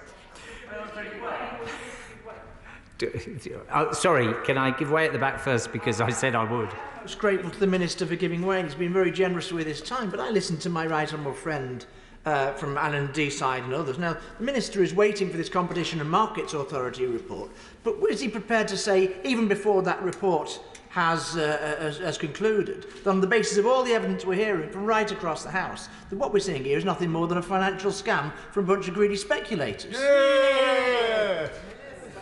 Well, Madam Deputy Speaker, I'm not sure I can go that far as to agree, but what I can say is a number of honourable members on both sides of the chamber have pointed out unfortunate practice which we will be seeking to address in future legislation. Thank him for giving way, and he is being very generous with his time. He remembers well what it's like to be on the backbenches. And would he agree with me that many of the points under discussion will be good for future generations, but it's all a bit jammed tomorrow if we can't help our constituents today? Well, Madam Deputy Speaker, I would say we're doing a very important thing with today's legislation, which is effectively drawing a line in the sand to prevent future onerous ground rent clauses, and I think then we'll have the opportunity, once we've drawn that line, to then work, hopefully quickly, to deal with things from existing ground rent problems. I'll give way one more time, and then I think I should read some of my speech. I'm very grateful. I have been known to swim against the tide once or twice. In this particular debate, I draw my House's attention to my registered members' interests. I'm a leaseholder, not a freeholder in this context, but nevertheless, to think effectively scrapping leasehold is a panacea and moving to common hold is a panacea is not right. And for evidence of that, honourable members should look at the system in Scotland, which moved to this kind of common hold system. 80% of buildings are requiring maintenance, a £2 billion maintenance backlog, unfunded backlog. We should step forward very carefully. Leasehold does need reform, but I'm very concerned if we effectively scrap it altogether, we'll create ourselves a new problem. Well, Madam Deputy Speaker, I thank the honourable gentleman for his intervention, and he is incredibly knowledgeable in this area. I remember discussing my 10-minute rule bill with him at the time, and I can completely assure him that we will proceed with caution and seek advice from experts both across the House and from outside of the House, and I look forward to discussing with him again in the future. Now, I'd also like to take this opportunity to thank, and I'm delighted to see him in his place, the former Secretary of State, the Right Honourable Member for Newark, for all the work that he put in driving forward this agenda. Back in January, he announced measures to make buying the freehold or extending a lease cheaper and easier for many leaseholders. So, turning now to the specifics of the bill before us today. Ground rent is usually paid annually by leaseholders to their freeholder or landlord, but crucially, no tangible service is provided in return. The industry is also familiar with the term peppercorn rent to describe a token or nominal rent used as a payment in forming a contract, which typically is not actually collected in practice. Historically, ground rents were generally very low, but the last 2 decades have seen a surge in properties sold with significant and escalating ground rents. At its worst, this practice can lead to properties becoming unsellable. These unfair practices have caused real misery for those affected and in turn have undermined the reputation of the leasehold system. Regardless of whether the ground rent is a nominal peppercorn or thousands of pounds, the fundamental issue is that no meaningful service is provided in return. We want to end this for new leases, and that is why we're legislating so that new residential long leases will have no financial demand for ground rent. Instead, nothing more than an actual peppercorn can be collected from the leaseholder.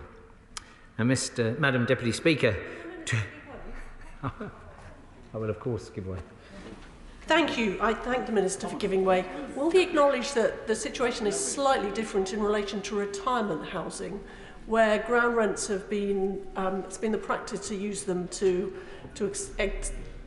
more or less fund the shared spaces, and that ground rents have been part of making retirement housing viable, and will he take care to ensure that this bill doesn't have unintended consequences for retirement housing?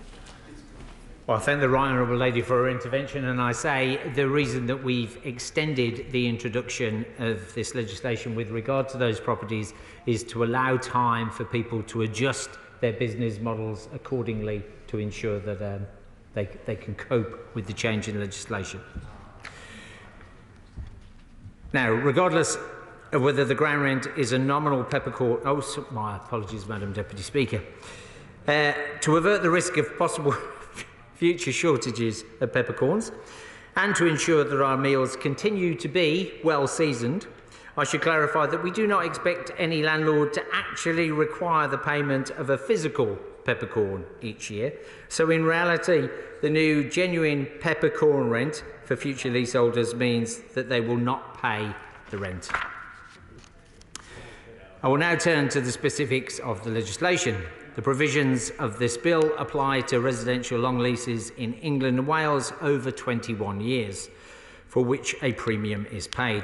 The inclusion of the requirement for a premium clarifies that normal and legitimate practices relating to rat rents can continue.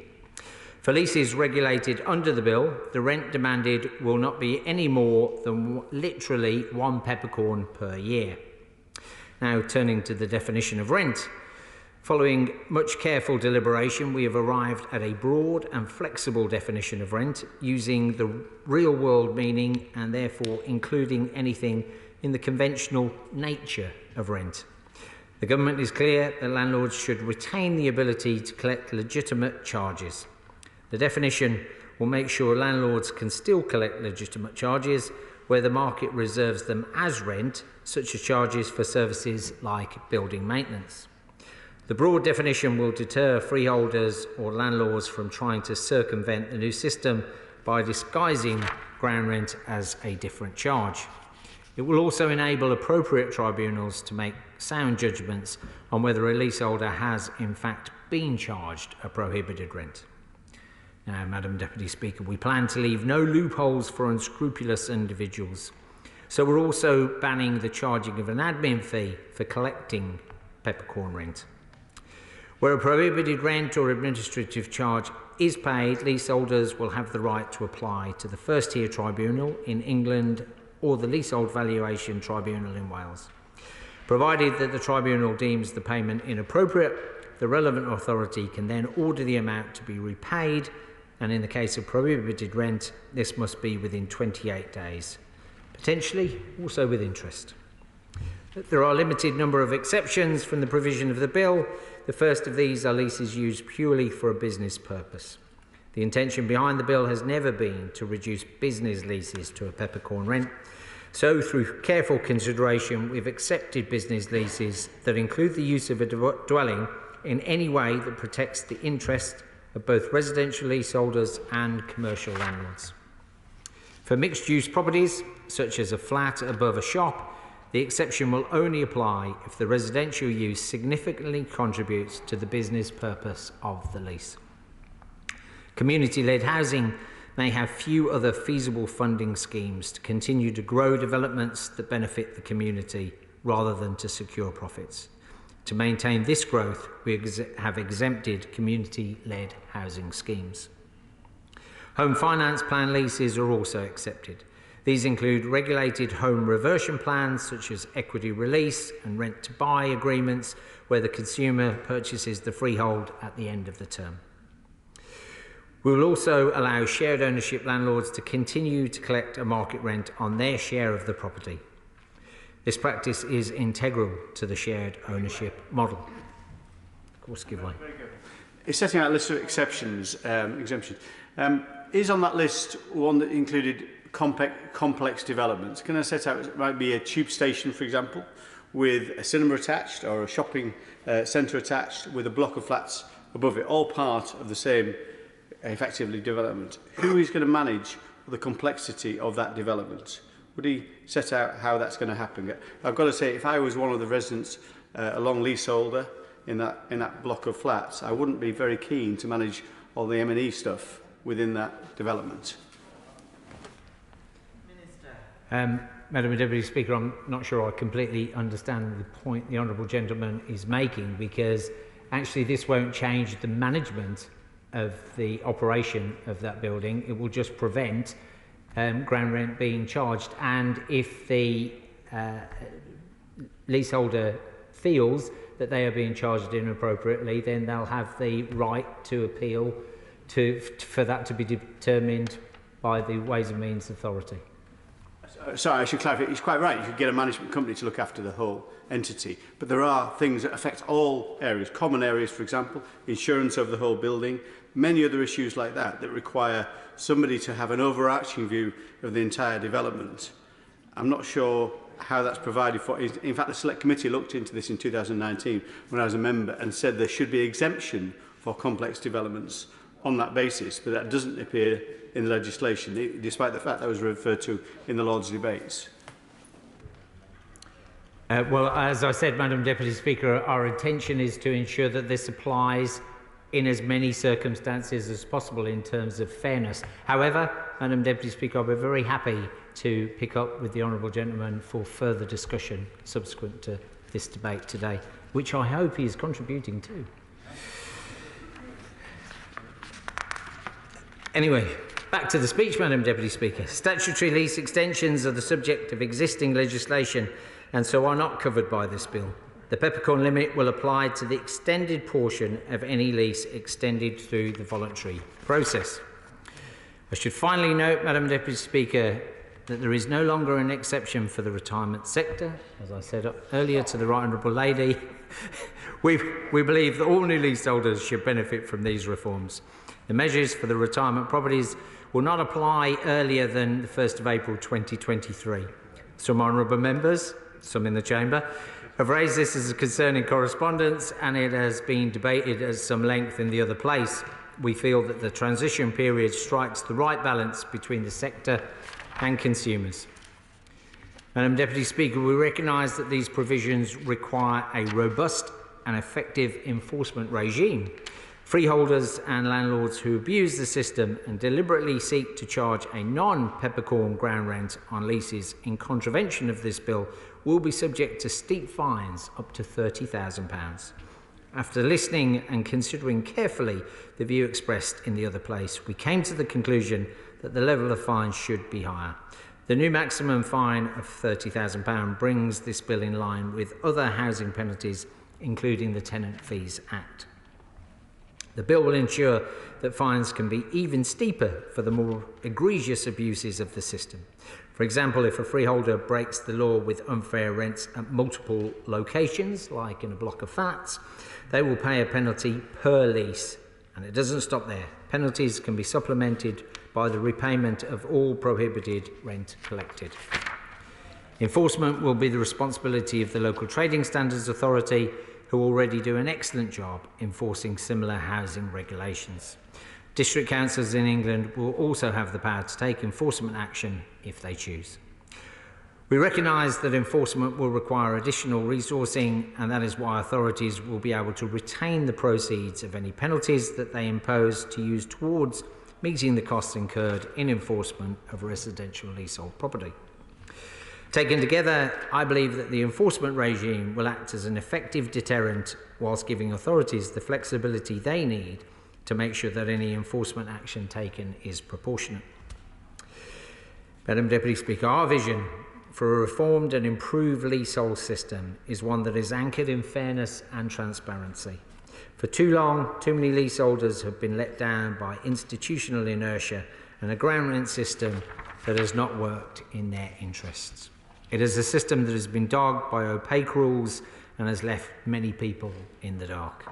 This legislation is targeted exactly where it needs to be, and by reducing future ground rents to a peppercorn, we are going to deliver a tangible and meaningful improvement to home ownership for future generations.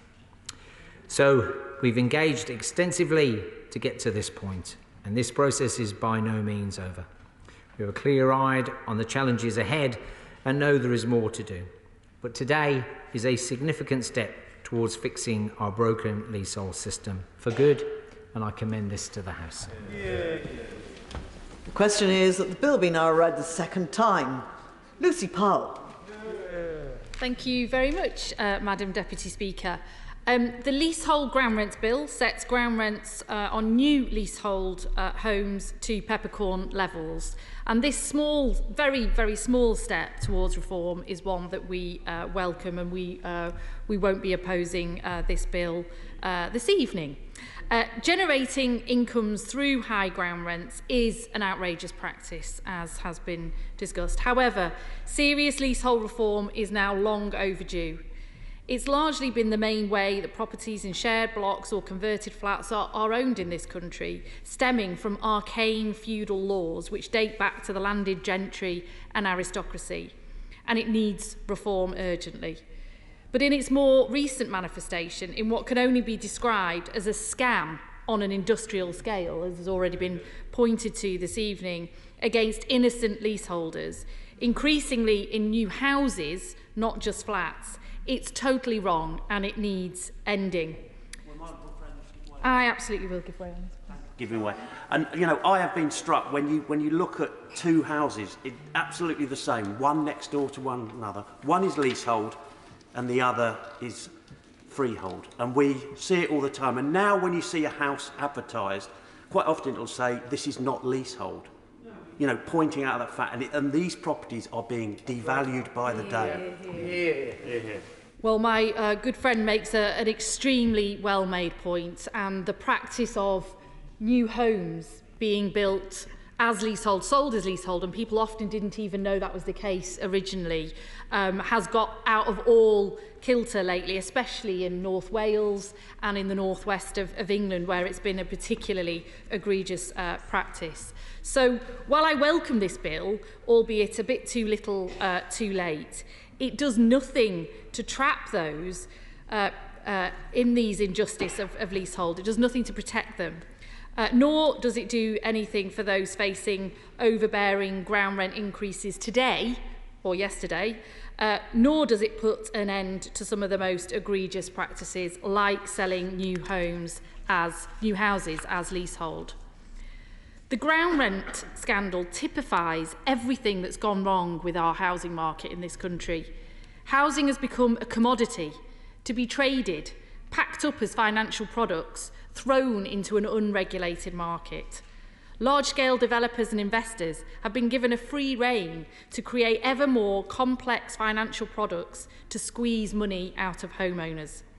Many people don't even realise when they buy their house that they won't actually own the land underneath it, as my friend has just made clear. Even worse, the leases often contain clauses to double ground rents, in some cases every 10 years, meaning a homeowner in a property worth a modest £200,000 might see themselves paying £10,000 a year in ground rents after they've owned the property for 50 years or so. Yes, I will, absolutely.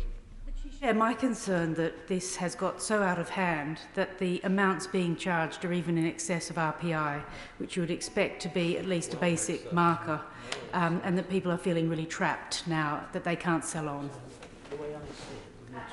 She makes a really good point. People are trapped in this situation because we all know when we're looking to buy a home, we look at the overheads. We look at what those ongoing service charges, ground rents and other costs might be, and they're now added in over recent years, rightly so. They're added into the affordability criteria. So it often means that people then can't actually get a mortgage for these homes. So it leaves the people living in them trapped in that situation with an unsellable home. Sorry? Of course I will. Does this not beg an extraordinary question about the legal advice that was provided by the solicitors of those purchases when they entered into them? Yeah. Well, I'm glad he raises that point because I'm sure colleagues around the House will be keen to highlight. Yeah, well, I'll try and answer it, and then when I don't answer it very well, I'll give way to my friend to answer it better for me. But what I do know is that, unfortunately, for many people who bought houses in this situation, they were advised to use the solicitor of the marketing company, of the company selling those houses. I've got many in my own constituency, and so they were given poor advice. It is a mis-selling scam as well. Would he like to answer that better for me? In many ways made the point that I was going to make, but they were, and quite often these were first-time buyers. They were really keen to get onto the housing market, to get their first home. And they were told, oh, don't use this solicitor or that solicitor. Use these, and we will give you a discount to use them. And shock horror, many of these people, as my honourable friend has made clear, weren't even aware that the property was leasehold, let alone all the other charges that are associated with that as well. Absolutely, he makes a very good point as well, and you know this is I think a lot of people. I will in just a moment. A lot of people in the country, especially first-time buyers, they don't understand the difference between leasehold, freehold, and so on. It's only as these problems arise later on, or they're trying to sell the property, that many of these issues come to light. I will give way. I thank the Shadow Secretary for giving way. On the point of legal advice, I think it's worth pointing out that some people were told that they had to use particular solicitors in breach of Law Society guidelines. They're also told that they had to complete within a certain period of time. So even if they had used a different solicitor, it just wasn't practical for them to have analysed and understood the documents correctly. It points to me, in my mind, for there to be a complete overhaul and inquiry into how this scandal was allowed to develop in the first place. Well, he makes an excellent point, and I do think there is a very strong basis for a wider mis-selling inquiry, a mis-selling scandal. It's affected many properties. I think we've seen over the last 10 years, in terms of houses, which is a particularly egregious practice, over 500,000 homes that have been built over the last 10 years, the vast majority of which are actually in the northwest of England and in North Wales, which is why so many colleagues from that part of the country are here, those countries are here this evening. So, as I was saying, the right to collect these ground rents is then bought and sold on the financial markets as steady income streams to investors, while leaseholders get nothing back for the thousands of pounds a year they are paying in some cases. And there's hardly a clearer illustration, I don't think, of the damaging, pervasive tendency to treat housing as an investment opportunity, as a product to trade on the market, rather than the homes that people live in and build their lives around. That should be the basis of housing in this country. And we've lost somewhere what housing is. It's homes, places where we live, where lives are built, where we become successful or not, where we bring up a family. That housing is not a commodity to be traded on the financial market. And we've seen, haven't we, more starkly than ever over the last 2 years, that housing is a public health issue, it's an educational issue, it's a work security and happiness issue. And so we should begin to see it as such. So while we welcome this bill, it's a very narrow first step bill, and there was lots of glaring omissions that I think could have been brought into even a narrow bill such as this. So firstly, there's nothing to prevent freeholders simply transferring their income stream from ground rents to service charges or administration charges or other charges, as have already been highlighted. Not service charges or egregious administration charges, no, there aren't. And as shown by the ground rent scandal itself, there's no limit to the ingenuity that some freeholders will draw on to capitalise off the back of leaseholders.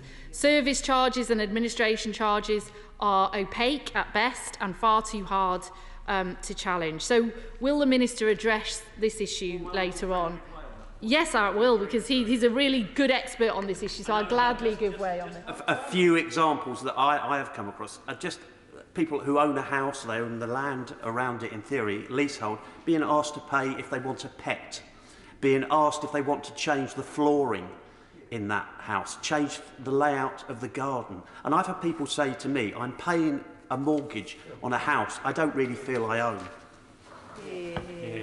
He's absolutely right. He's given a good, some good examples there, actually, some of which I was going to use later in my speech. But you know, he makes a very, very good point, and some of these charges are outrageous. So will the Minister, I think, will the Ministers respond to that in their summing up later about how we can stop that practice?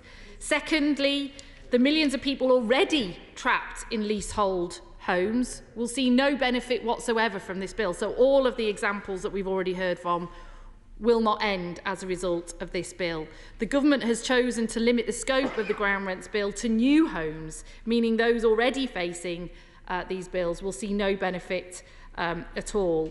So delay has a real cost for them. Over 2 million homeowners have been trapped in this feudal leasehold system since his government came to power. So he can pass the buck on to us for 11 years ago, but over 2 million new homeowners have been trapped in this system since his government came to power.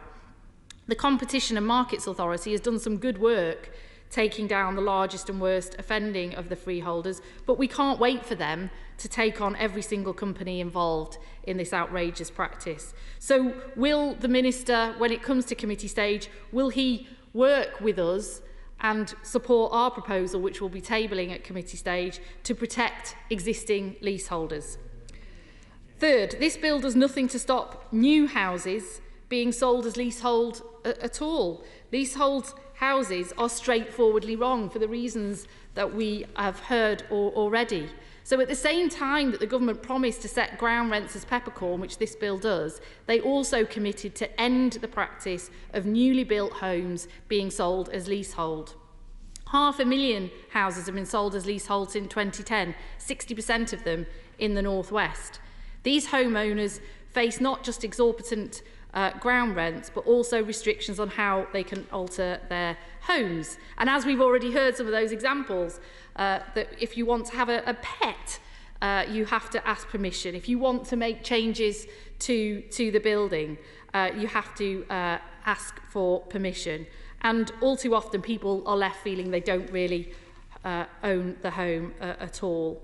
And when the leaseholder try to escape this nightmare by buying out the freehold, they often discover all kinds of other restrictions they weren't told about when they bought their home.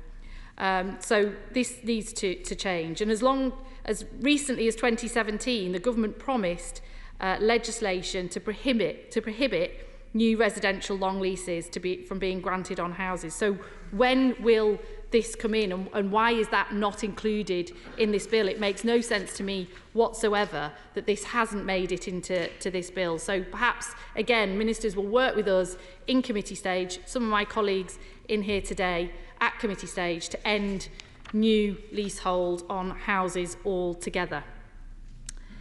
So there was a lot more the government could have done in a simple first step bill, but hopefully, as we've heard this evening, the whole House will recognise that wholesale reform of leasehold is long overdue. The building safety crisis has brought into stark relief how terrible our feudal leasehold laws are. Innocent leaseholders can be passed remediation bills totalling hundreds of thousands of pounds with no right of recourse. It's a David and Goliath situation that's hitting more and more homeowners across the country. Fixing the building safety crisis truly must mean fixing our outdated leasehold laws as well. As the last few years have shown, this is now an urgent task. So we call on the government to do some simple things when it comes to wider leasehold reform. Enable leaseholders to extend the lease or buy the freehold. Make common hold the norm and make it much easier for properties to operate that way. Abolish marriage value, as they promised they would. Strengthen leaseholders' voice and simplify the right to manage. And give real teeth and real recourse to the bodies which are supposed to arbitrate and act on behalf of leaseholders, or create new ones altogether. And prevent freeholders from passing on extortionate costs for remediation works in law and for putting right problems that they have created that are not the problems of the leaseholders, as well as the things that I've already discussed. These are just some of the reforms that are urgently needed to ensure that no leaseholder is trapped against their will in this broken, outdated system. So in conclusion, Madam Deputy Speaker, this bill is a tentative attempt at reform, and while it's welcome, it represents a massive missed opportunity to transform a leaseholder sector that continues to scam working people on an industrial scale. Even in a slimmed-down bill, the government has failed to close loopholes, protect those already in leasehold homes, or end the sale of new houses as leasehold altogether. Wholesale reform is urgently needed to ensure that nobody continues to be voiceless, trapped in leasehold homes they cannot sell, and facing ever-growing bills and charges. Thank you. Robert Jenrick. Thank you, Madam Deputy Speaker. Well, it will come as no surprise to right honourable and honourable members to hear that I strongly support this bill. It would be surprising if I didn't, as I was one of the ministers who instigated it, although stranger things have happened in politics. But I'd like to take this opportunity to thank the Minister for his hard work in bringing this bill to the House, the noble Lord Greenhouse, who's worked extremely hard on this issue for many months, and the fantastic civil servants at the department who have taken this forward. And there is a very strong, albeit very small, team of civil servants who have been beavering away on this issue for many months, and will have a lot of work to do ahead of them, not just in taking this bill forward, but perhaps more importantly in preparing the next bill, which I'll come on to speaking about in a moment. I think this is an important step on the road to leasehold reform. It's a road which really began in 1967 with the Leasehold Reform Act, which gave tenants of houses the right to buy their freehold. It then took the next step forward in 1993 with the Leasehold Reform Act that gave leasehold tenants of flats the right collectively to buy their freehold. There was a great deal of opposition back in the major government to that reform, both in this House, in the House of Lords, and from propertied interests who said that that would be a disaster for the housing market. It wasn't, and those rights have been enjoyed by hundreds of thousands of people pursuing the dream of home ownership across the country. And then the last Labour government took it forward one further step with the Commonhold and Leasehold Reform Act in 2002 that introduced Commonhold, albeit not nearly as successfully as they would have hoped, and I would like to see taken forward in the years ahead. The destination, to me, of these reforms is not just a better situation for leaseholders, but is actually the gradual elimination of leasehold altogether. It is, as some have said here today, essentially a feudal form of tenure, a product of our rich and ancient history as a country, but one which is no longer fit for purpose. It doesn't exist in any other developed country in the world, and it doesn't, in essence, have a place in a modern society. The bill before us today is, as my predecessor as Housing Secretary, the noble Lord Young, said in the House of Lords, an appetizer for the main course. That is a comprehensive piece of legislation to remove more of the iniquities of the present leasehold system and to pave the way for the wholesale introduction of commonhold. I will. I'm very encouraged to hear that he is so forward-looking on this matter. Could I ask him, therefore, if he could explain to the House how one rather backward step took place some months ago, which was the allowing of it to become routine that additional stories could be added to existing blocks of flats.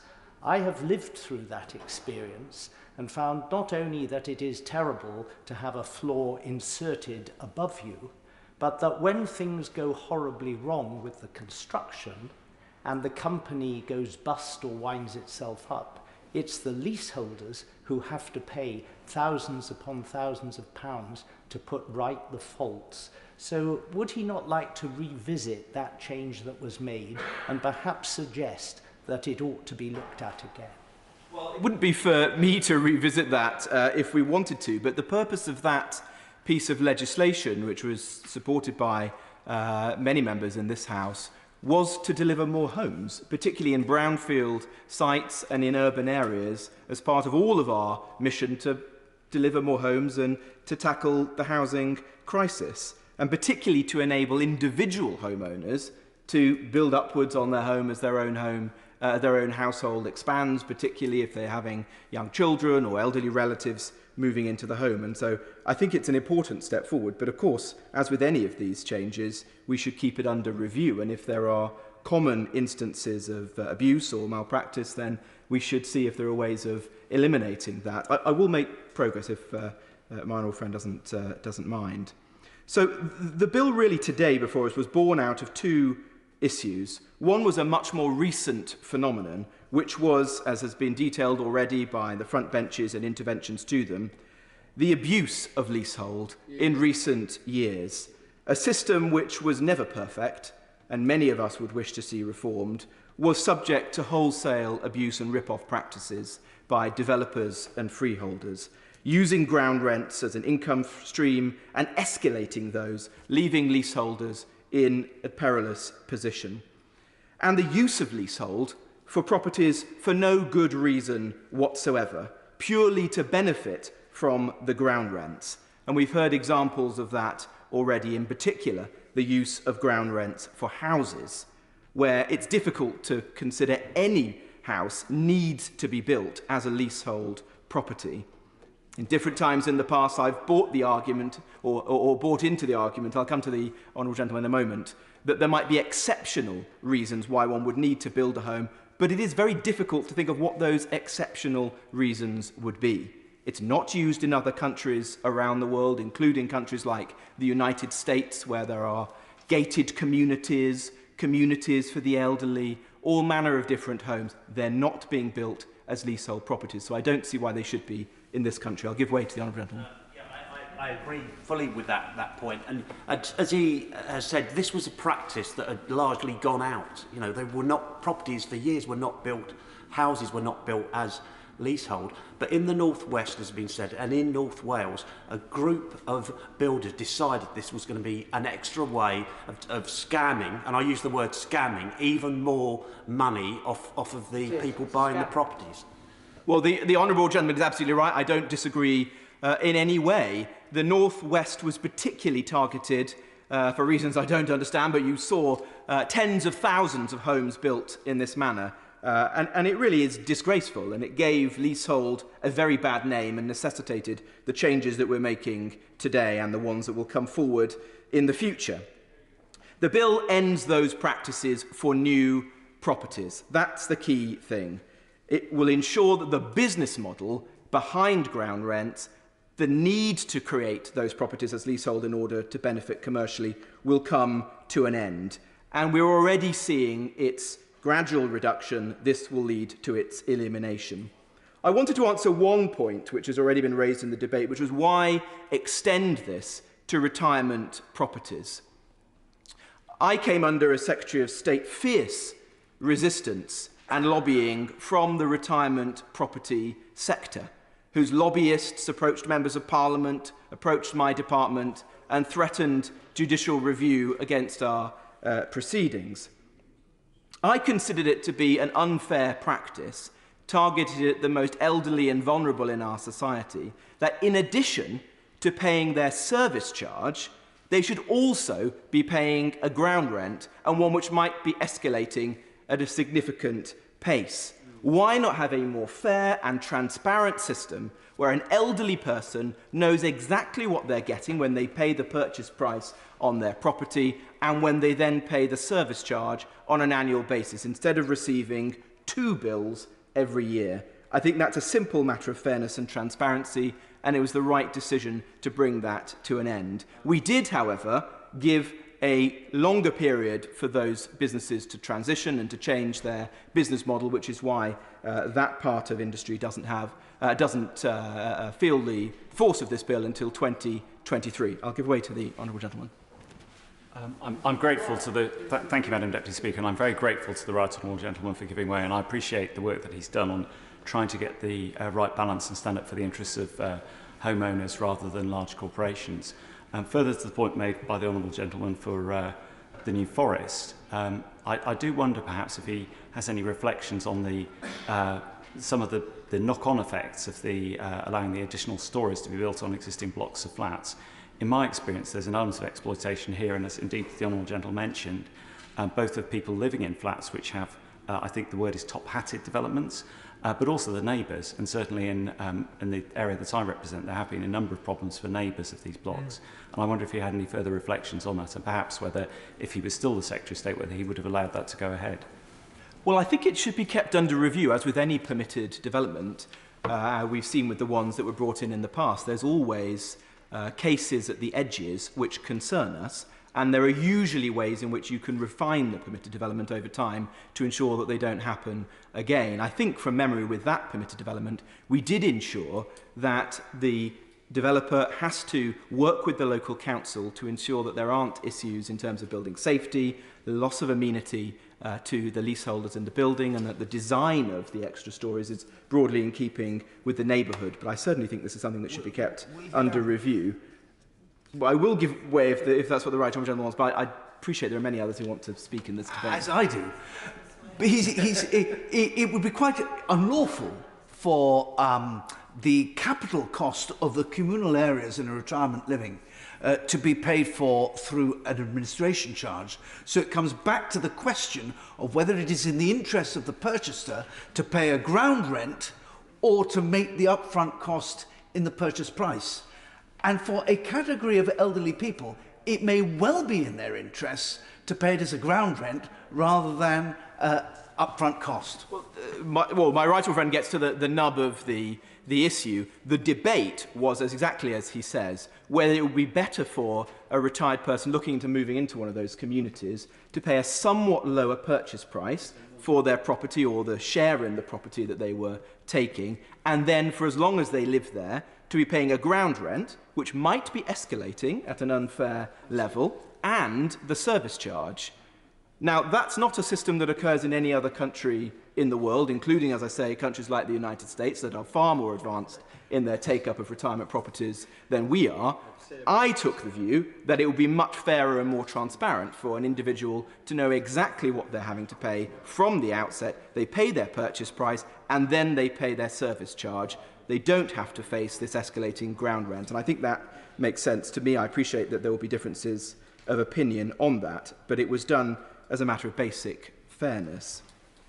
Now, I want to make a couple of other points, if I may, before allowing others to speak. The first was to make clear that although this is a very limited bill in scope, the reason for that was to bring an end to these unfair practices as quickly as possible. That was the advice of the Law Commission, who said it was better to do this as a two-step process so that the iniquity of the escalating ground rents was brought to a close, and then one could move on to a much more complex piece of legislation that will inevitably take both the Department and Parliament a great deal of time to prepare and to pass. And so I think that probably was the best way to proceed.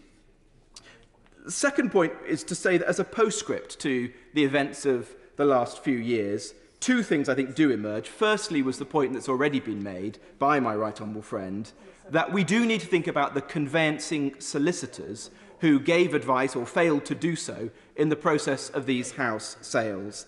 They did fail in their duties to their clients. I've had many constituents come to my surgeries who were oblivious to the homes that they were buying, not just in this situation, but also those homes that are subject to management fees as well, which may be very high and involve some of the charges that we've heard about that the Honourable Gentleman mentioned, for example, to put up a satellite dish or to build a conservatory and so on. I think conveyancing solicitors need to take much greater care in bringing these matters to the attention of their clients. And then secondly, the work of the Competition and Markets Authority must move forwards now at pace. They've already ensured that some of the major developers settle, but I certainly would encourage all the developers who are behind the sale of these properties, many of whom have missold these properties to members of the public, to now do the decent thing, do the inevitable thing, and settle so that those purchasers get some compensation for the issues that they've faced. I see that many are on the cusp of doing that, but I hope that the remaining ones will do so quickly. Now, just to turn, if I may, briefly to the next bill to come along, I hope that the government will ensure that this comes in the next Queen speech and that is delivered early in that session. There is, as I say, a great deal of work for the Department to do to prepare that bill and to ensure that it is sufficiently comprehensive. But I think it's extremely important that it does, and that within the course of this Parliament we make that comprehensive reform to leasehold. And that should include legislating for 990-year leases, a simpler, cheaper enfranchisement process, the end of marriage value, improving the position of leaseholders in the management of buildings, and ending, as we've said, new houses being built and sold as leasehold, because there's really no justification for that. Lastly, I hope that that bill also talks to the destination of a world beyond leasehold. That must be the end point that we should be working towards. I established the Commonhold Council to see how we can chart that course. And it seems to me that all of the complex issues that are raised are surmountable. That is the evidence so far from the Commonhold Council. It also seems to me that Commonhold will never take shape in this country to any substantial degree unless there's a major government intervention, which means indicating that it is our tenure of preference, or it means setting an end date for new leasehold properties. And I certainly would favour the latter, that we say clearly that beyond a certain date, no property, whether it be a flat or a home, a house, should be built in this country unless it is commonhold. And I hope that the bill that comes forward in the next session will essentially set that course. I think that would be an important way forward to end a feudal system, to tackle some of these issues, and to help us to move forward as a country. Justin Matters. Yeah. Thank you, Madam Deputy Speaker. Can I first of all state for the record that alongside the Right Honourable Member for Worthing West and the Honourable Member for St Albans, I'm a co-chair of the All-Party Parliamentary Group on Leasehold and Commonhold Reform, where we are assisted by the Leasehold Knowledge Partnership, who have been campaigning for many years for the kind of reform that we are debating today in this bill. So one might therefore think that this bill will be a cause for celebration, and indeed anything that puts another nail in the coffin of leasehold is to be welcomed. But one is left with a feeling that it is a rather modest measure.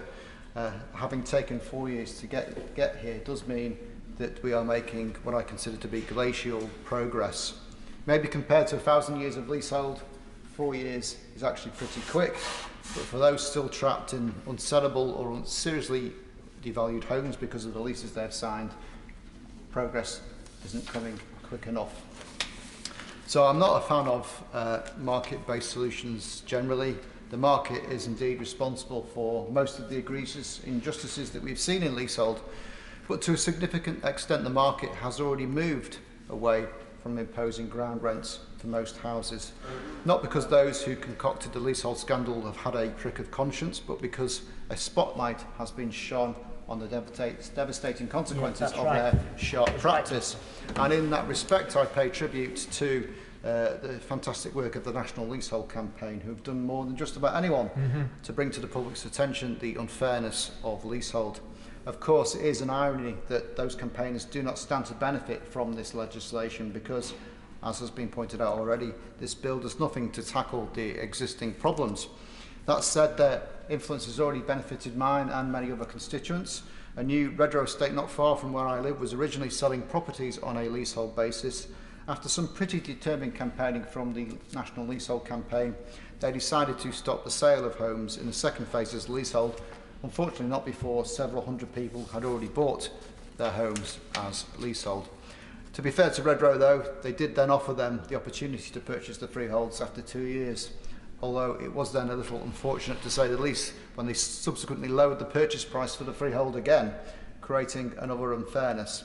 So while I give them credit for stepping back and weaning themselves off the leasehold drug, it shouldn't obscure the fact that all of this could have been avoided if they'd not sold the properties as leasehold in the first place. Exactly. And that takes me back to the basic concern that remains with this bill. It enshrines in law a two-tier system of home ownership when really we should be ending it altogether. There are actually now very few new houses being sold as leasehold, but there are still around 1.5 million houses that will remain leasehold after this bill becomes law.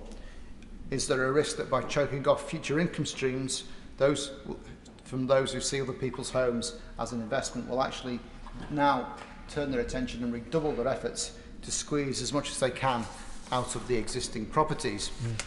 That's something I'll return to later, and a number of members have already talked about that. But turning to the big details of the bill itself, I know there's been an awful lot of consideration given to how you can actually define a ground rent, and that debate in itself is instructive, because how can a payment be made in return for which nothing is received be considered a proper legal payment?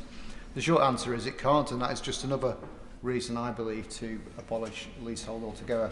The reality is that ground rent is a legal fiction, a method of maintaining control of securing an income for which you're required to do precisely nothing.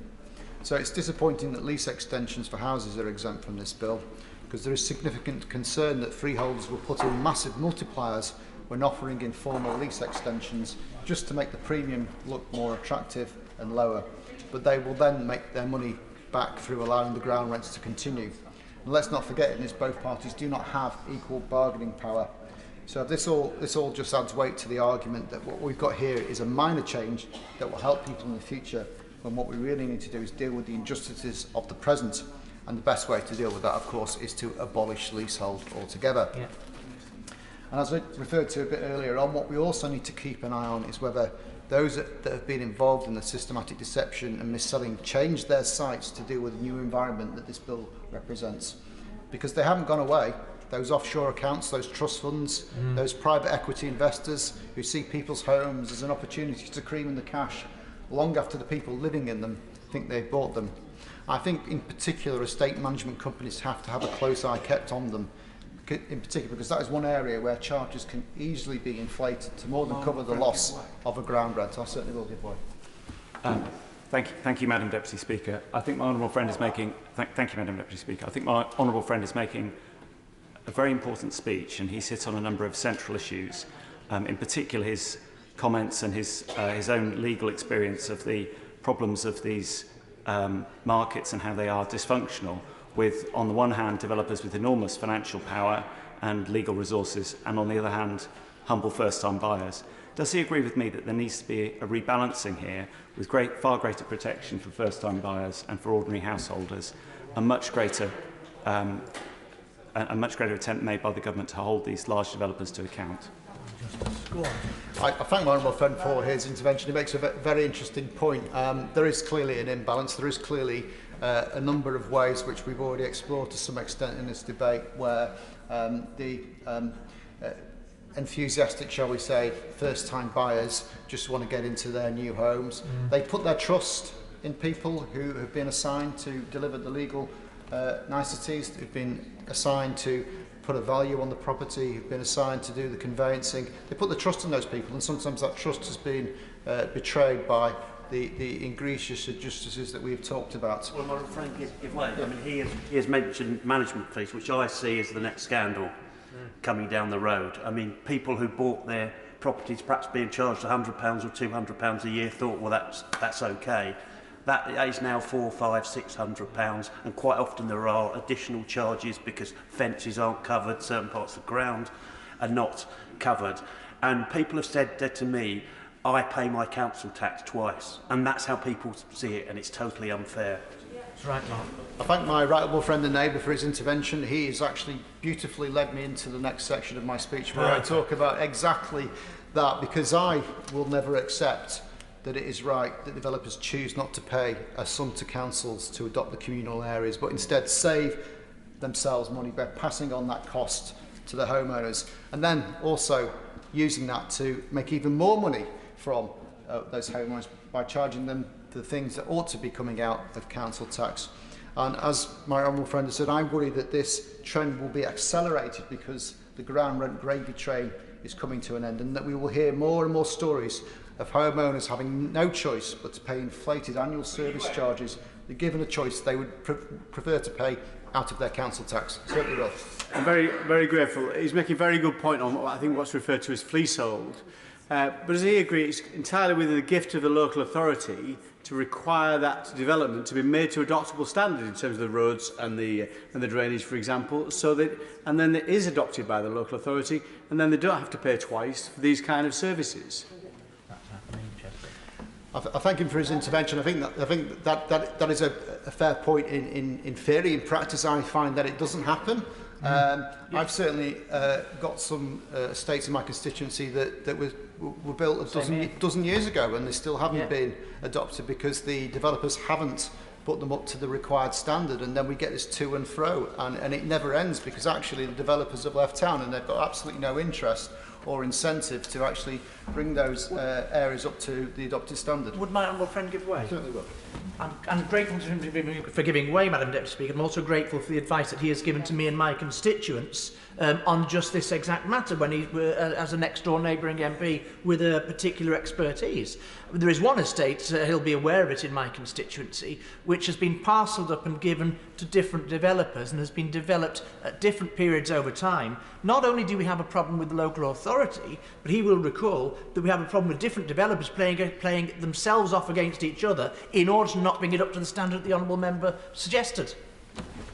Yeah, I thank my humble friend and neighbour for his intervention, and I think he's made a point very well. And actually what all this points to is the lack of capacity in local authorities to actually tackle these issues, because I don't want to make a party political point, but we've had a decade of austerity, and we are seeing the consequences of that in the way local authorities are able to actually police these things. So what I would like to see is a crackdown on unfair fees and contract terms by having an enforceable list of what will be considered reasonable charges, and we should require transparency on those charges and give leaseholders a right to challenge rip-off fees and poor performance. We should also try and ensure residents are given greater powers to take over the management of their homes if that is the way we are going. Because I don't want to be standing here, as my honourable friend mentioned, I don't want to be here in a few years' time talking about yet another PPI for the house building industry because the government have once again failed to act on the warning signs that are all there for us to see. So this bill must be promptly followed by the promised wider leasehold reforms, in particular the reforms we've been crying out for and that were actually promised, that will enable leaseholders to buy their freeholds quicker, easier and cheaper. And now I've had a private member's bill ready to go for 3 years, which would have allowed us to do just that. Now, that could have already become law if there'd been a will to take on the freeholder interests that would have lost out as a result of that. But I guess I've got the message now that that piece of legislation isn't going to find favour with government. And of course, I'm aware that that wouldn't have meant an end to leasehold, but it would at least have given the victims of this industrial scale con an opportunity to take back control of their properties at an affordable price. And I thought this government were all about taking back control, because do they not realise that if you're a leaseholder, you do not have control? That's right, John. What is stopping firmer action being taken against the freeholders? I know there are legal opinions about freeholders' human rights floating about, but what about my constituents' human rights? They have the right to live in their own home without someone else trying to make it a cash cow. Don't they have a right to expect the biggest purchase they ever make to be done fairly and to be properly regulated? Don't they have a right to have a government that is serious about stopping this industrial scale foul play that we've talked about tonight? So it is disappointing that whilst on the one hand the government accepts, and I quote, that unfair practices in the leasehold market can turn people's home ownership dreams into a nightmare, we are still waiting for action for the many leaseholders who have been trapped in this web, a web that they didn't sign up to. And we've been very clear that there are a number of reasons why they've found themselves in this position, not all of which I think have been resolved by the bill tonight. And we know that 1 in 3 leasehold houses that were sold in the Northwest in the past 10 years are leasehold, and those people will not benefit under this bill. Those are my constituents, my neighbours' constituents in my part of the world, and they've been disproportionately affected by the leasehold scandal, but they're still waiting for something that will actually help them. And I think if we're going to talk about levelling up in this place, we should be looking at things like that as well. It would deliver true justice and fairness and levelling up. So what we need when the Minister winds up is some clear timescales of when existing leaseholders can expect to see action on their concerns. What commitments can they expect? I think we all agree that what's happened here is unfair, it's a significant injustice, but when are we actually going to see action to put things right for existing leaseholders? The Right Honourable Member for Bromsgrove, when he was Community Secretary, promised an outright ban on leasehold for all houses 4 years ago. That's 4 years of people being trapped in homes they can't sell because of owners' ground rents. 4 years of stress and uncertainty about whether they should try and buy their freeholds now or wait until the law is reformed. And I get asked regularly, what should I do? Should I wait till the law changes? Well, it's very difficult to give an answer on that because we still have no clarity on when that law will be changed. So let's end 4 years of jam tomorrow. Let's deliver solutions for leaseholders today, and let's stand up to the vested interests and please finally abolish leasehold. Sir Desmond Swain. Madam Deputy Speaker.